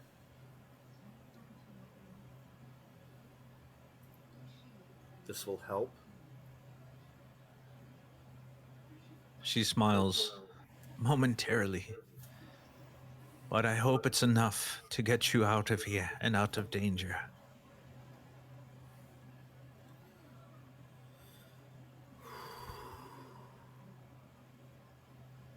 Okay. I'll find you all soon. Be careful. Yeah, you will. You too. You'll see that Gato opens up the door and there is a puff of smoke kind of coming out from the door as it opens up. And at this point, all of you can feel an electricity that seems to just be irradiating from inside of this building. As she steps in, she goes ahead and waits for Ezra to come in. Once Ezra is beyond the threshold, she closes the door behind. And so I'm going to take a quick moment with Ezra. Ooh.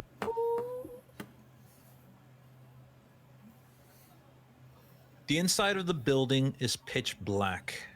You cannot see anything, but you can hear that instrument once more. At this point, you're going to hear the voice of Gato. I know you can hear me. You can hear my voice. I know this. I need you to hear better. Look with your hearing. Feel the melody. Feel the music. Ezra,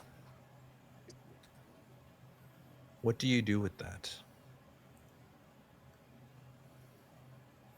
So it's pitch black in here, and I'm just standing. You're just standing and it's pitch black, and you hear this person talking, and you can hear the sound, the instrument once more, a lonesome violin playing. You can hear the emotions as the violin is picking up in different ways, but again, at this point, the main emotion is determination. Okay. Ezra, I know it sounds strange. He's in pitch black, but he closes his eyes.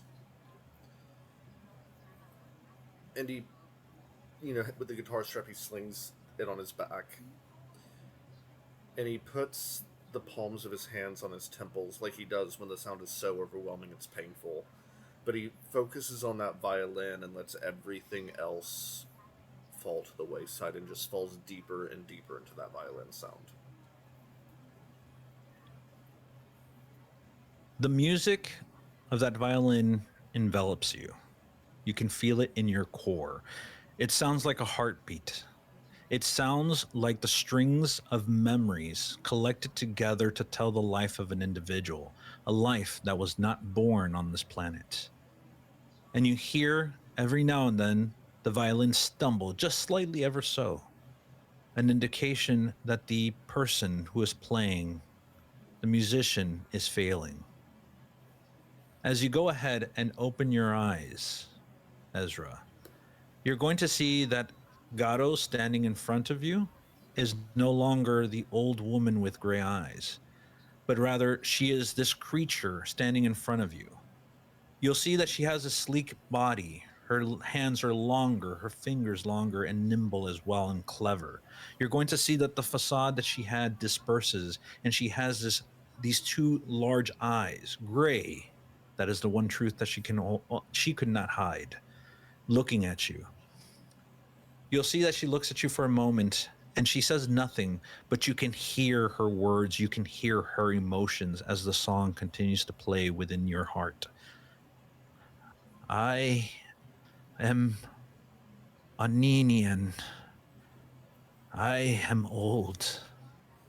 I have traveled many systems following the antler beast, wanting to study it. I never came to your planet to do any wrong. I lived amongst the outliers of society. I had no desire for any of this of what occurred. But now that you are here, now that you are hearing our song, perhaps you could be the one to bear the song to all. Perhaps you can teach others our song, that they may come to understand us as we have come to understand you. You see that she walks, and inside, what you're seeing isn't the building, isn't like a rectangular building you would have expected from the outside, made of tin, with a window here and with, the scatterings of, crates and cargo.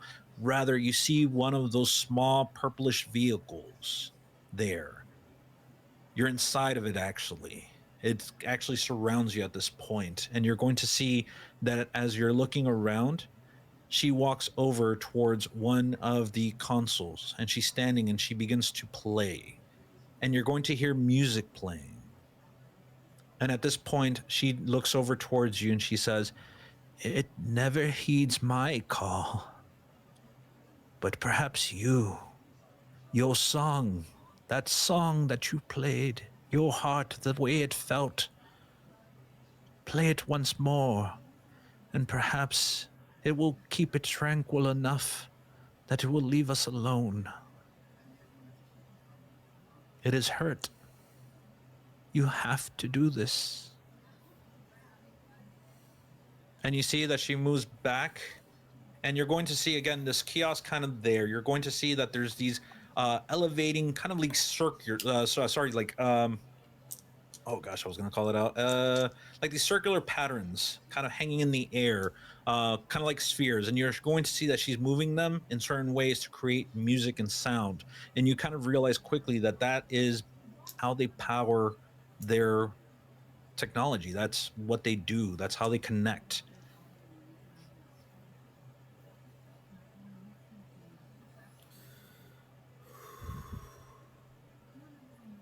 I have one question before I do this. How do I make it not hurt? It hurts so much.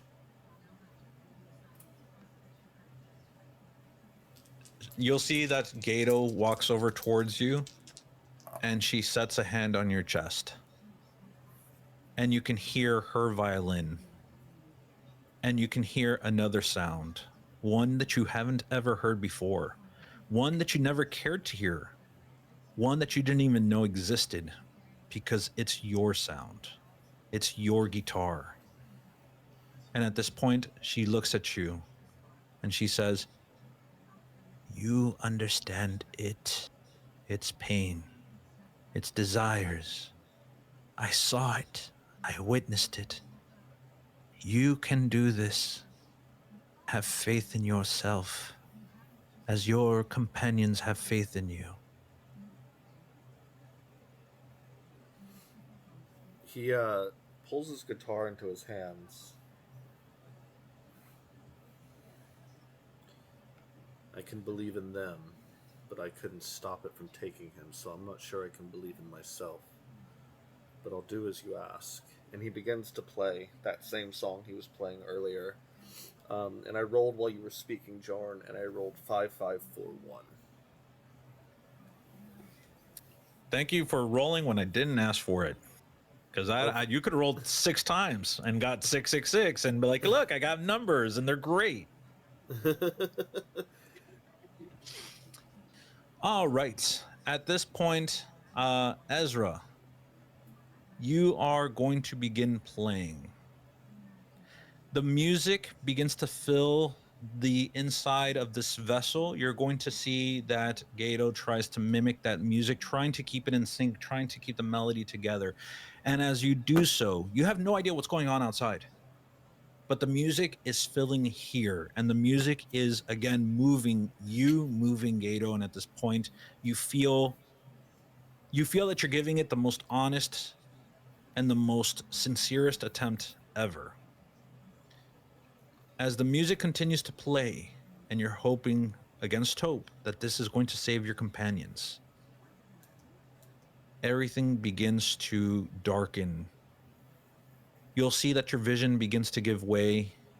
The music begins to die down. And Gato comes out and she says, "If you remember any of this, just remember, believe in yourself.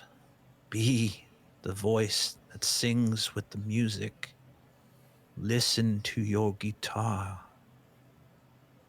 And you're going to hear the last pitch of that violin, and everything goes dark.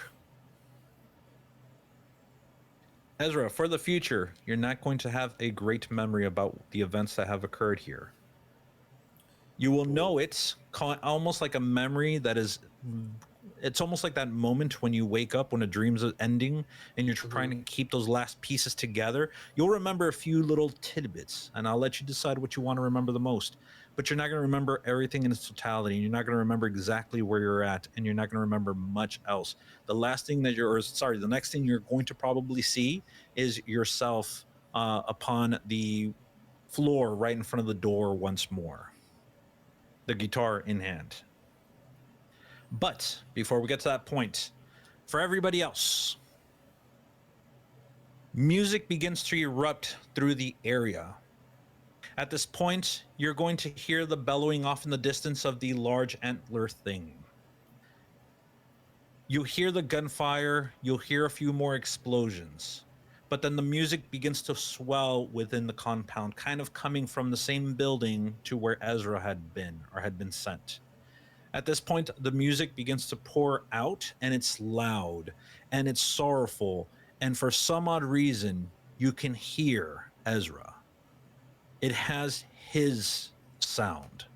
You can make it almost out distinctively. It's almost as though I've heard this song before. I know whose song this is. Even though you couldn't make it out 100%, it's just there.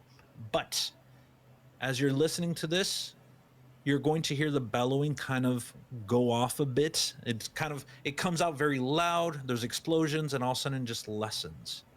And you're going to hear the thud of the sound of this beast returning. You'll see that the antler thing stands once more towards the south end of the compound. You'll see that it looks around. It bellows out once more. You'll see a mist coming off of its mouth. And at this point, you'll see that it looks over towards the little building where Ezra would be. And at this point, it stands there momentarily. If you have to fight this thing will obliterate you. But you see that it stops momentarily, and then it shakes his head. And almost like a deer that just happened to cross your path as you're walking through along a trail, it stops only to witness you, to see if you're a hazard, and it just bounds off, taking off towards the northwest. You'll see that the antler thing just kind of disappears into the forest. You hear it kind of thumping, boom, boom, boom, and again, the bellowing going off once more. At this point, all of you, what do you do?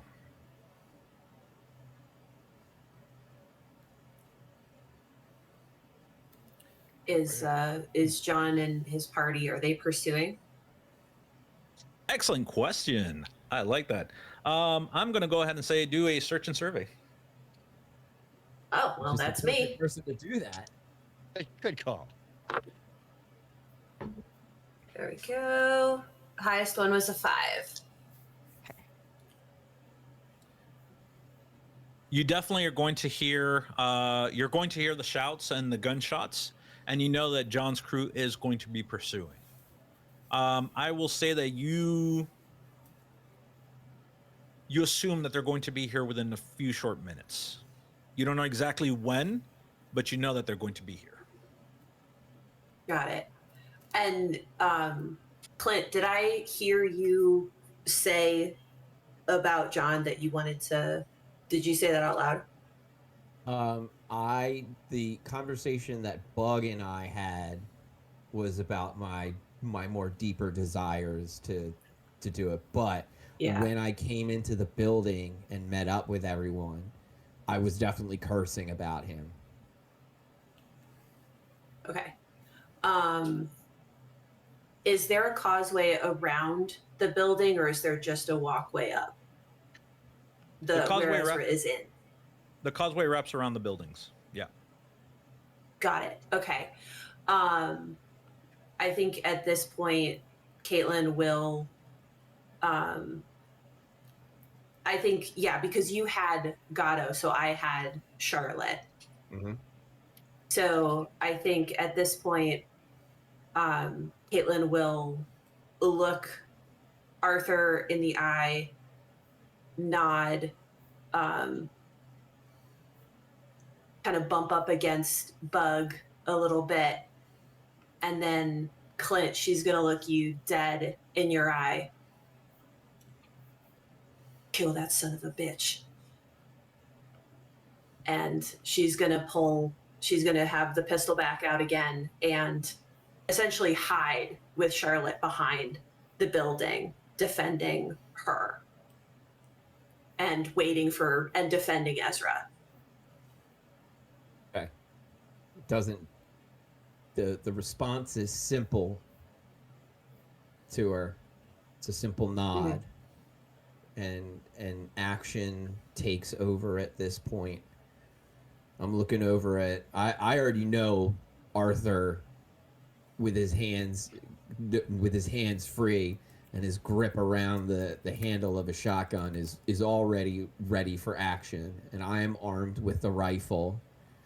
I'm gonna turn to Bug, and what's Bug's plan here? Bug is going to hide. Okay, if Bug is making Bug's way to hide, which is perfectly fine, I respect the heck out of that. I'm going to stop you for a minute, take the pistol that I gave you originally, tuck it back into there, and say,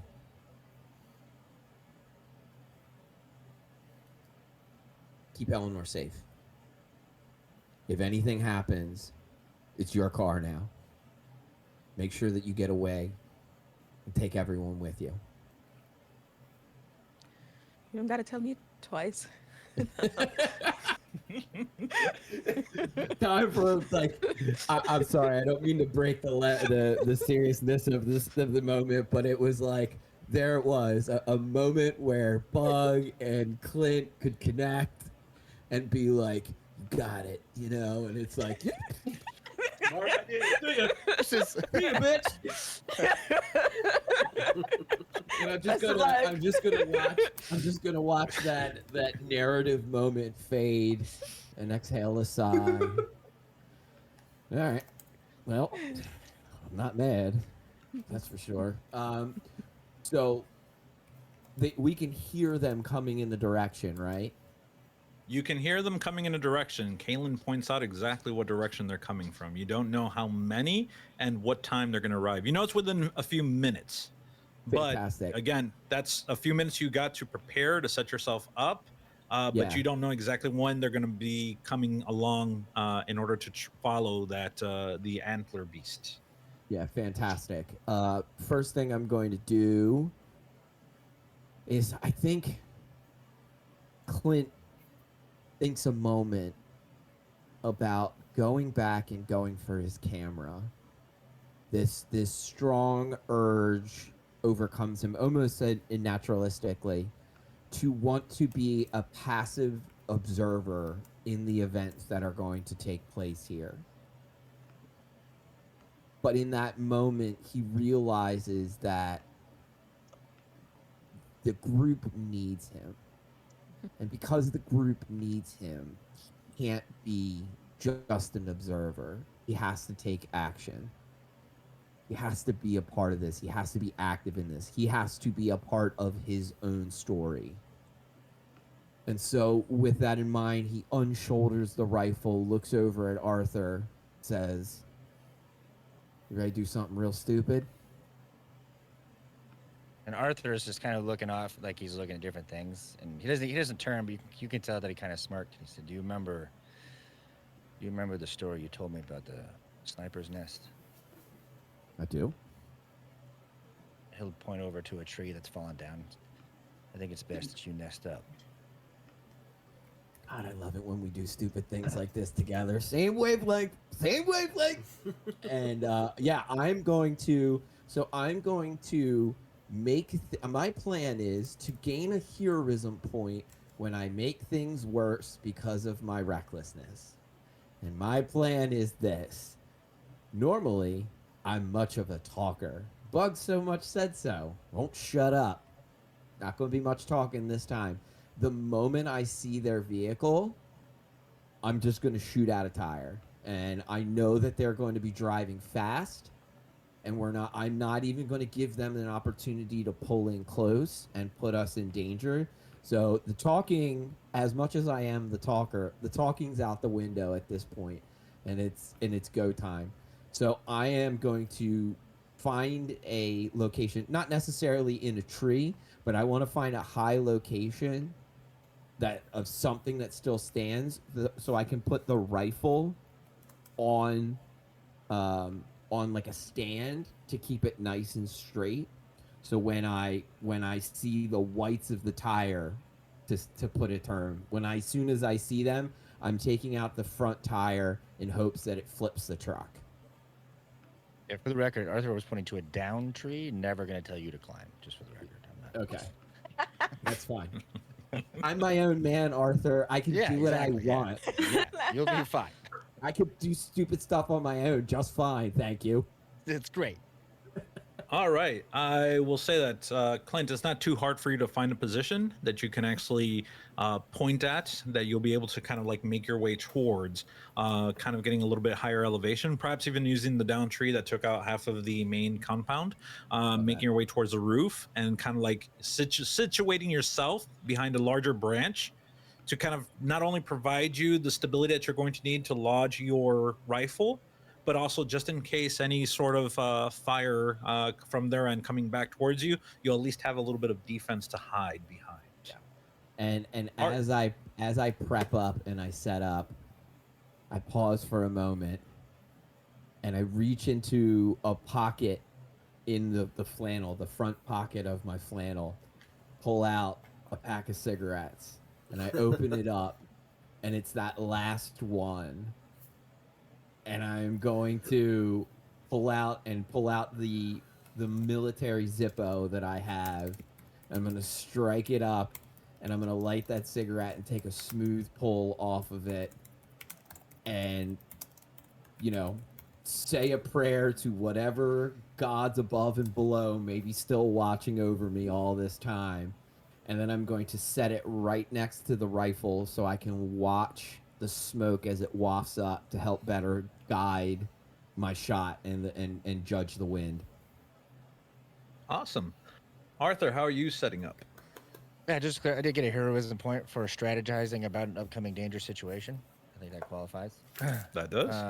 And that he's just going to look towards where Caitlin pointed, where they were definitely coming in, and see if there's kind of a choke point so that he can be up and kind of more out of sight and ready to come from kind of the opposite direction, kind of be more of a surprise from behind if they come rushing in looking for. He suspects they're going to come rushing in, looking and trying to track and follow quickly. Thankfully, it's right actually towards the rubble of the building that you had, like you guys were preparing to spend the night. You're going to see a down tree there as well, and it'll provide you ample protection as well as the means to be able to see them if they come in and taking advantage of that. And finally, Caitlin and Bug, you guys are going to be hiding, but is there anything else that you guys would like to do to prepare? For me, I mean, I'm thinking about where Rosemary, Lee, and Vernon are in all this. I will say that they actually began moving towards the north, trying to follow the platform, trying to get away. The moment that this thing kind of collapsed out into the open, hitting the compound, you're going to see that they got scrambled a bit. Rosemary probably ran off, again, just in sheer fear of what is coming. Lee probably went after her, and you'll see that Vernon is hesitating, trying to go back for Gato, go back for Lee and Rosemary. Yeah. He's kind of still stuck there trying to figure out what to do himself. Okay, I'm going to try because I don't need to hide just yet. So I think I'll try. I'll call out to him. Vernon! You'll see he kind of looks over and is like, what? Sorry, it's just too much going on. I know.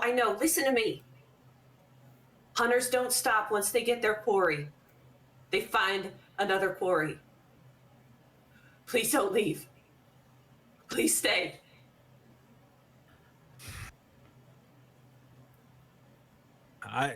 You see that he's hesitating for a moment. He looks out, he hears Rosemary pitch a scream, and he'll kind of turns over in that direction. He's just like, I can't. I have to go for them. I need to take care of Rosemary and Lee. And you see that he kind of looks at you for a moment, and he turns and starts chasing after his two companions.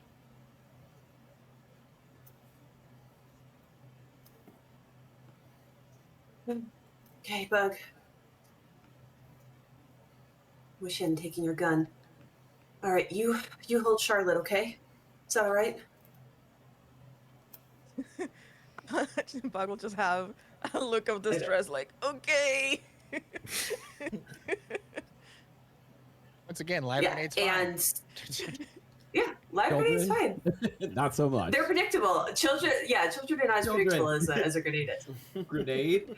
Yeah, so I think then she will guide Bug and Charlotte to the opposite side of the shed that is, the least exposed.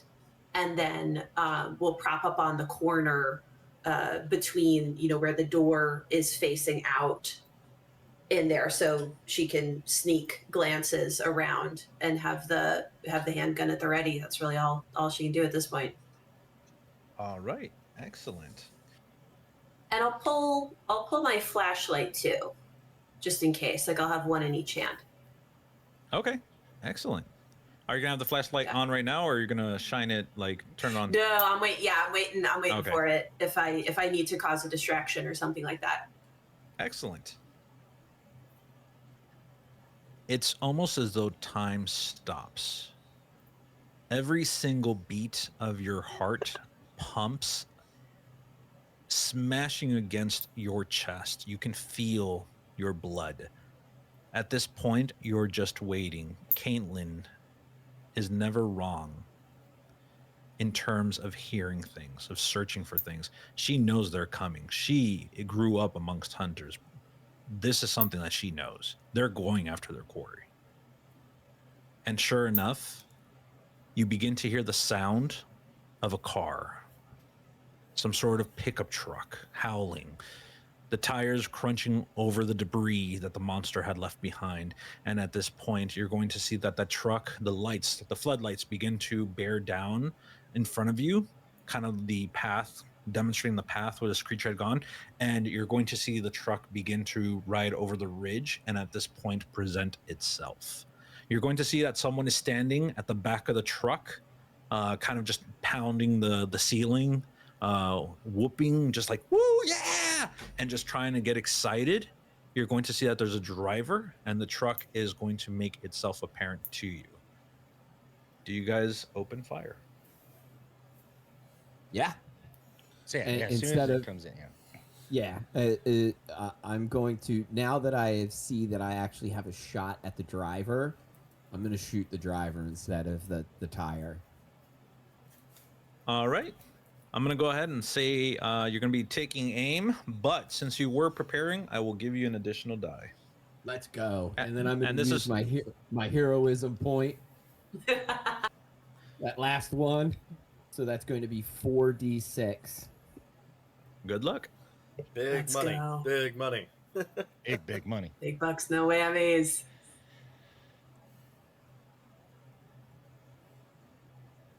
6, 4, 4, 4. Yes. Let's go.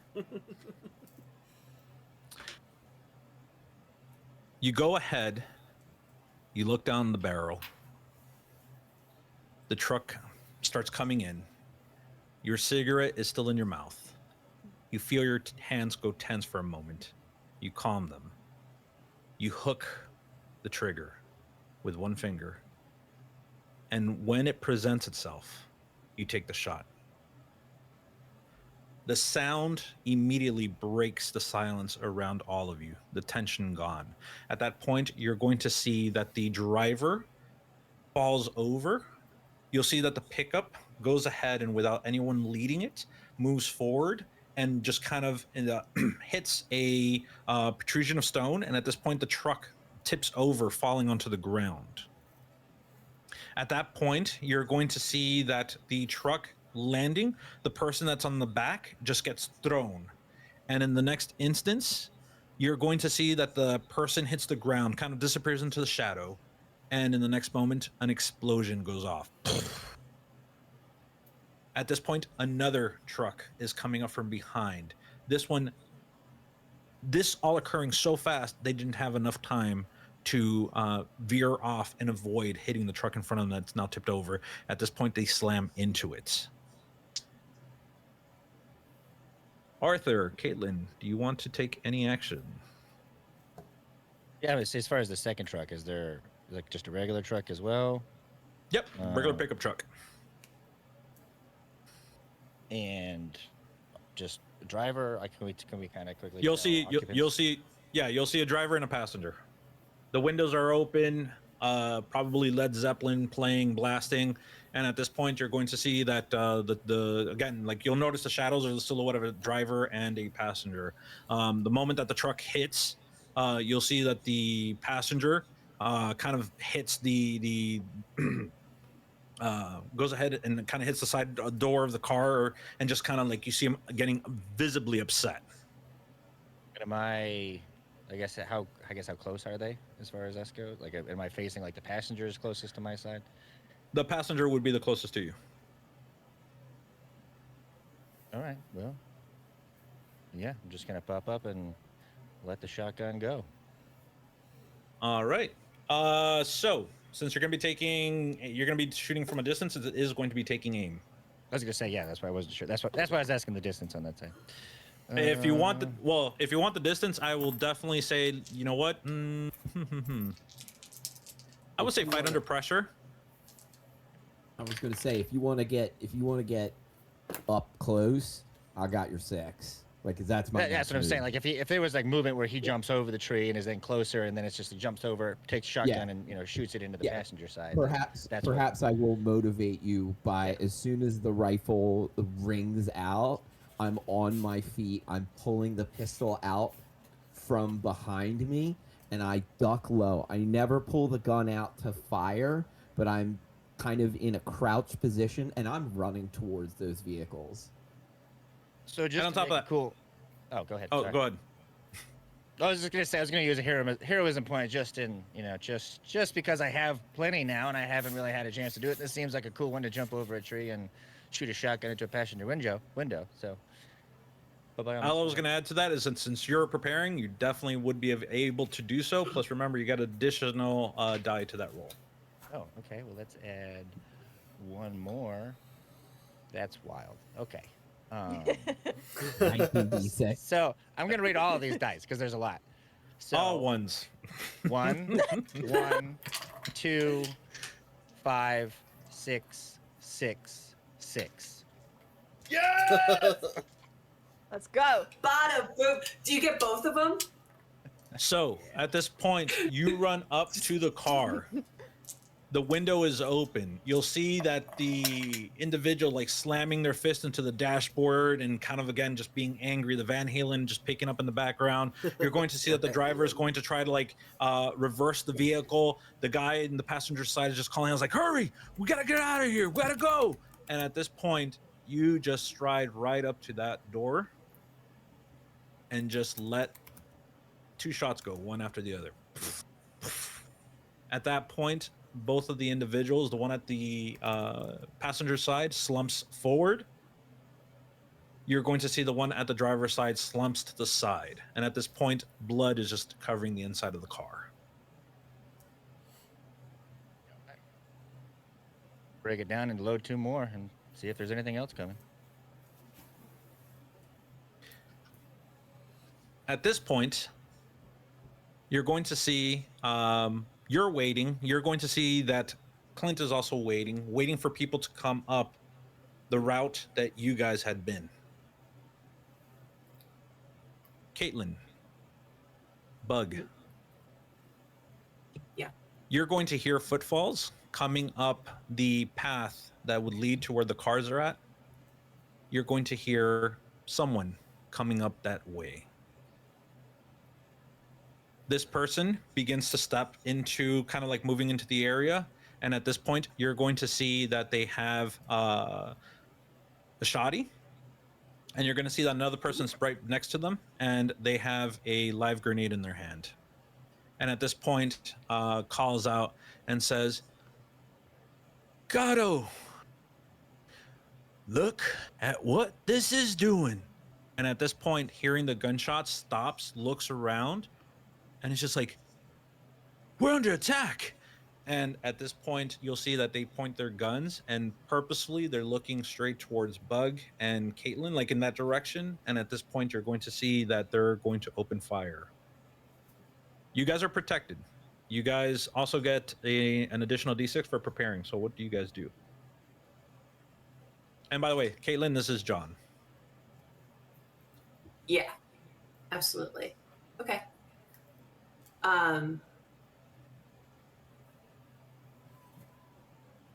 Okay. I think do I have a moment at least to talk?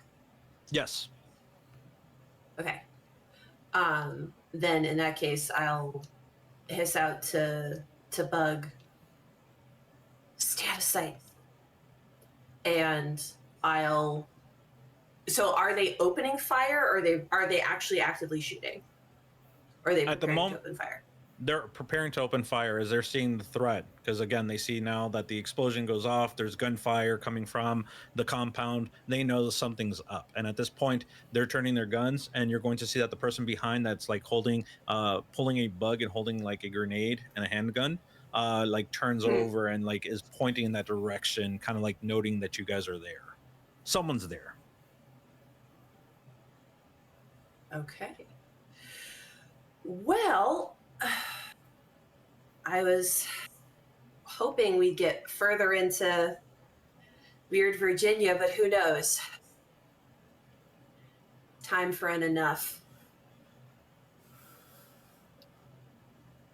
And Caitlin will swing out, and she has the flashlight on top of the handgun like that, and she'll turn it on. Hope!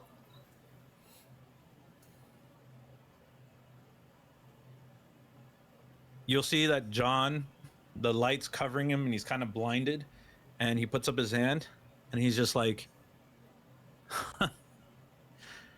what do we got here? Just a nobody here in the midst of other nobodies. Yeah, I'm a nobody with your people's blood on my shirt. Thank you for that. That was hell of a gift. Hell of a welcome wagon. You see that he begins to take a few steps forward, and you'll see that his rifle he's holding up in one hand, and the other hand he just has it open. You'll see that the person behind him is kind of hiding behind him at this point. Now, look, you ain't part of this. You and your people are free to go. You can go do whatever it is that you want. All we want is to kill that beast, that alien, that monstrosity that was dropped on this planet, just like all this fucking shit around here. I don't want to hurt you. So if you put down your light, put down your gun, make your way and get out of here, we'll forget everything else, and it'll be like nothing happened. Get out of here with what car? With what car am I supposed to get out of here? You gonna toss me some keys? He kind of like looks back and he's just like, there's a bunch of cars back there. You could take your pick. I saw what you drove up in here with. That thing looked horrible. Like it might fall apart at any given moment. And from what I hear, you didn't help. Shooting our tires, that's not very friendly, is it? Well, you have to forgive me. Gato and I, we never see eye to eye on certain several things. I just wanted to make sure that she Gato's wouldn't dead. stop me. She's dead. Well, it ain't my lucky day. So that means that she ain't gonna get in the middle of the way as I'm trying to hunt that monstrosity. Now, and you'll see that he takes another few steps forward. You can make this all go away, or we can make it hurt. Your choice.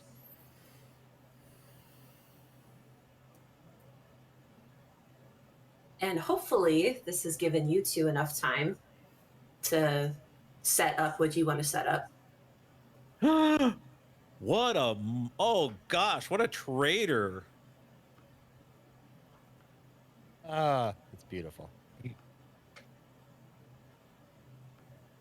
All right, so Arthur, it is going to be a bit of a jog on your end to try to catch up. You can run up and take aim, shoot the dude from behind. I will allow for that.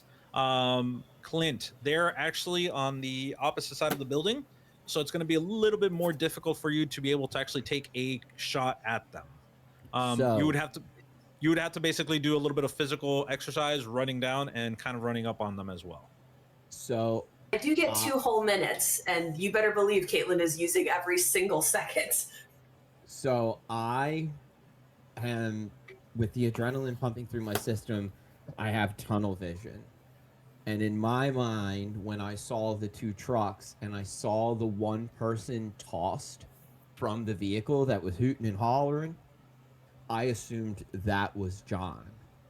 And so I have been skulking up to the remains of the truck in thinking that I had John. So I think that my focus is on finding that last person that might still be alive that's unaccounted for in the 2 trucks and finally getting John in my sights. So I don't think I would be noticed that Arthur has gone in another direction. So it's up to you, Arthur. Yeah. So when Arthur gets around there, does he notice that like Grenade Boy is still pretty close to John? Like he's kind of cowering behind him, but Yeah. then, like Caitlin and Standing- them are protected. Standing right behind him, has a grenade in his hand, has a handgun in the other. Maybe you shouldn't have brought a grenade to a shotgun fight. I don't know what to tell you. Take aim. Take aim. And so I guess, go ahead. Since Caitlin was prepping you, I'm going to give you her prep, which is going to be an additional die. All right, so now we're going to go double barrel. So I'm going to get those 2 plus the hero just because it's take aim this time. I'm going to still give myself a little bit more.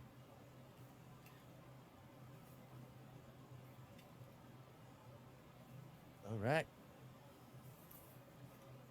All right. Well, let's be more dramatic again this time. 1, 3, 5, 3, 6. There we go. You blast off with the distance with the shoddy. You're going to catch the dude behind, and it's going to hit him in the back. At this point, he flips around, and you're going to see that from this distance, the shoddy is going to clip him. It's going to do some damage, but it's not sufficient to actually get rid of him. At this point, he goes ahead, and you'll see that he turns his weapon on you and starts firing off shots, and you're going to see that Arthur is going to try to avoid it as best as possible. You're going to see that John, at this moment, launches forward and is going to try to tackle Caitlin onto the ground. Caitlin, I need a fight under pressure. At that point, absolutely. And when I hear the shot go off, I turn the flashlight off, and I'm lunging for him. So we're both basically ramming into each other. And yes, you would hear the sound. Hearing the shotgun sounds, I'm going to then whip around and start heading back in that direction. So I'll be there. I'm just going to be late. And at this point, it's just John and here. John and one person. One person. Okay. And I'm Yeah, still right now- That's a 3. He wins. Ezra, you're still in the building. Bug, Cool, you're make sure. behind Caitlin with Charlotte. You're going to see that John is running up on Caitlin. Caitlin is doing the same thing, trying to like tackle John, trying to hold him down and suppress him. And then the other dude just got shot by a shot. He turns around and is taking shots towards Arthur. And I do apologize. Caitlin, what did you roll? I got a 3 and a 2. He got me. Oof. Yeah, at this point, you're going to see that barreling towards you, he goes ahead and shoulder slams into you. Caitlin, you fall to the ground. You're going to end up taking 1 damage. Sorry, 2 damage. My apologies. 2 damage as you hit the ground, the back of your head hitting the wooden floor, and at this point, you kind of start seeing stars in your eyes. You're going to see that John goes ahead, pulls out his rifle, and now it's aiming right at Caitlin. And I see that John was going to, well, they were charging at each other. Can I charge towards them as well? Oh my gosh, sure, of course. Go ahead and get a. I'll try to push Charlotte away, but I don't. Yeah, I want to make sure that if Caitlyn got him, I would be there, and if she didn't, I could like reiterate as well. But I want to see if I can use the sneak around so he can't see me coming until it's too late. I mean, the sneak around is going to be given because he's not even concentrating on you. He's concentrating solely on Caitlin. So I need a fight under pressure, and I'm going to give you an additional die because you prepped up for that as well. And if you want to use heroism, you definitely can. Okay, I will use my last heroism for that, and I'll do fight under pressure. So that'll be 2. All I'm saying is, if this is double sixes from Bug, she runs up to John and snaps his neck. That's all I'm saying. No, it's 4 and 5. Let's do it.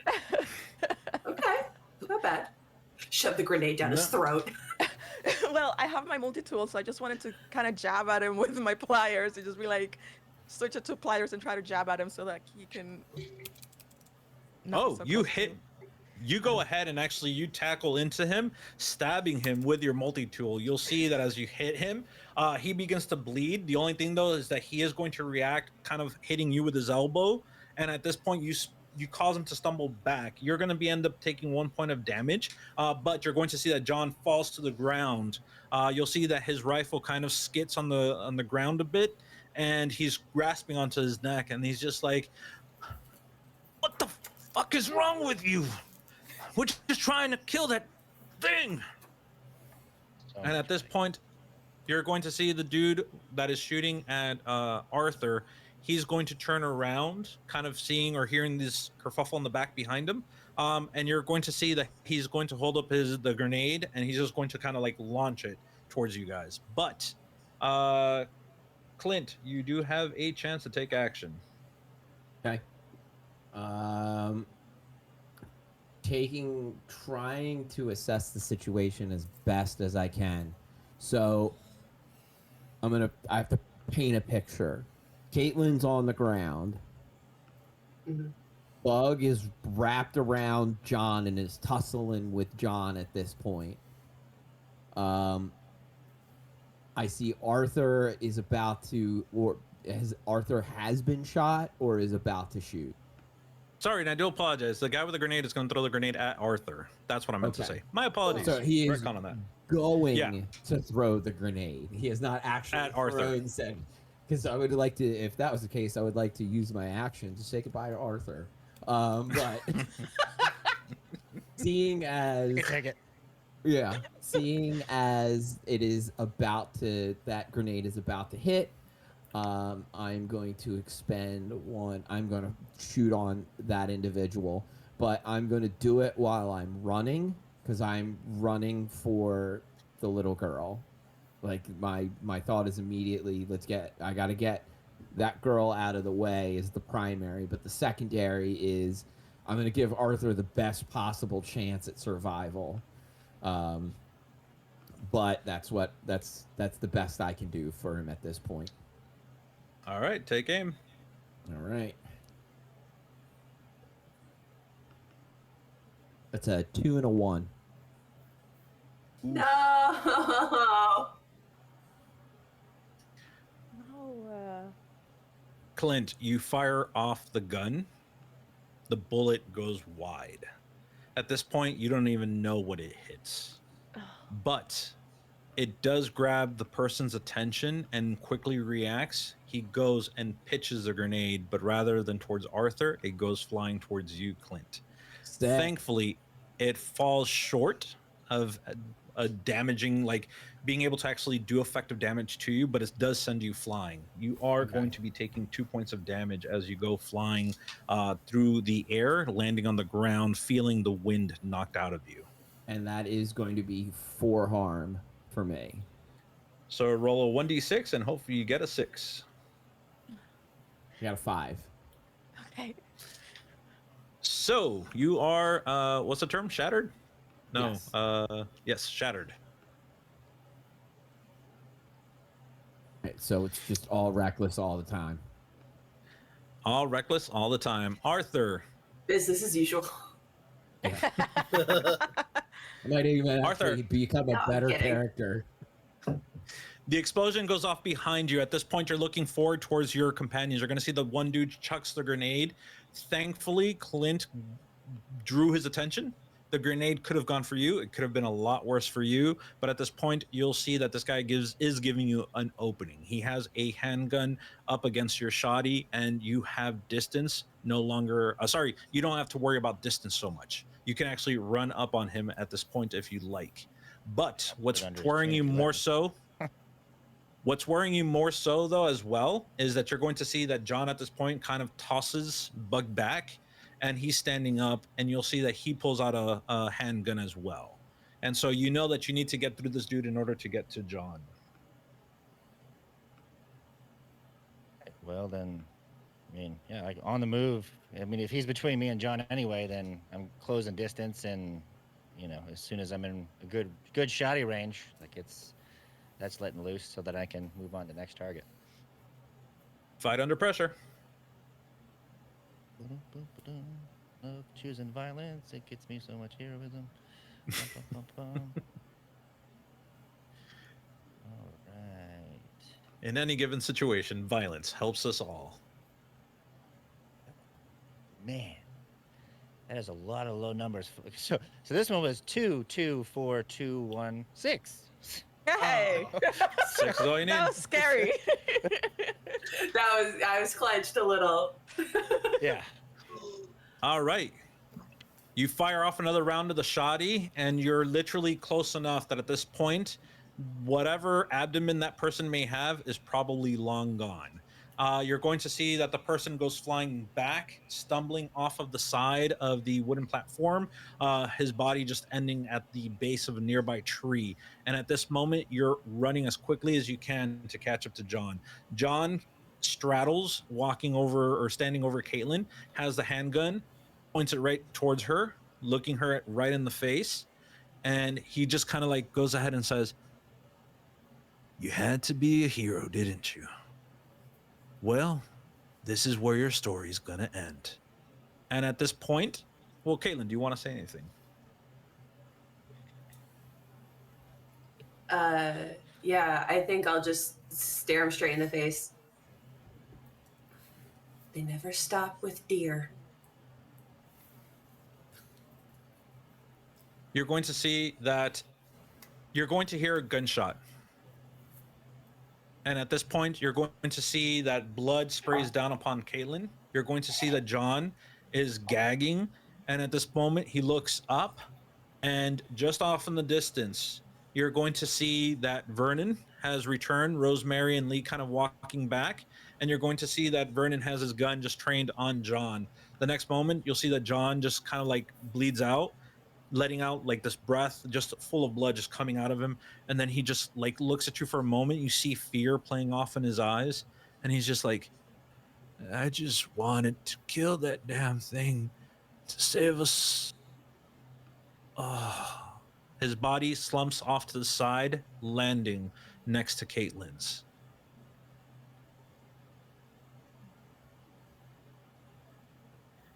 And at this point, I think we're going to call the session. Damn. Wow. Damn. That was so That's intense. so much It was happened really tonight. intense. So much happened Woo. tonight. Ah! Wow. That was Okay. insane. Well, see us next week, viewers. Same time, same place. I know I'll be here. I want to know what happens. I mean, Riveted. I'll think about it. We'll see. It's been a lot, yeah. Oh, hello, you're with an alien. What do you mean?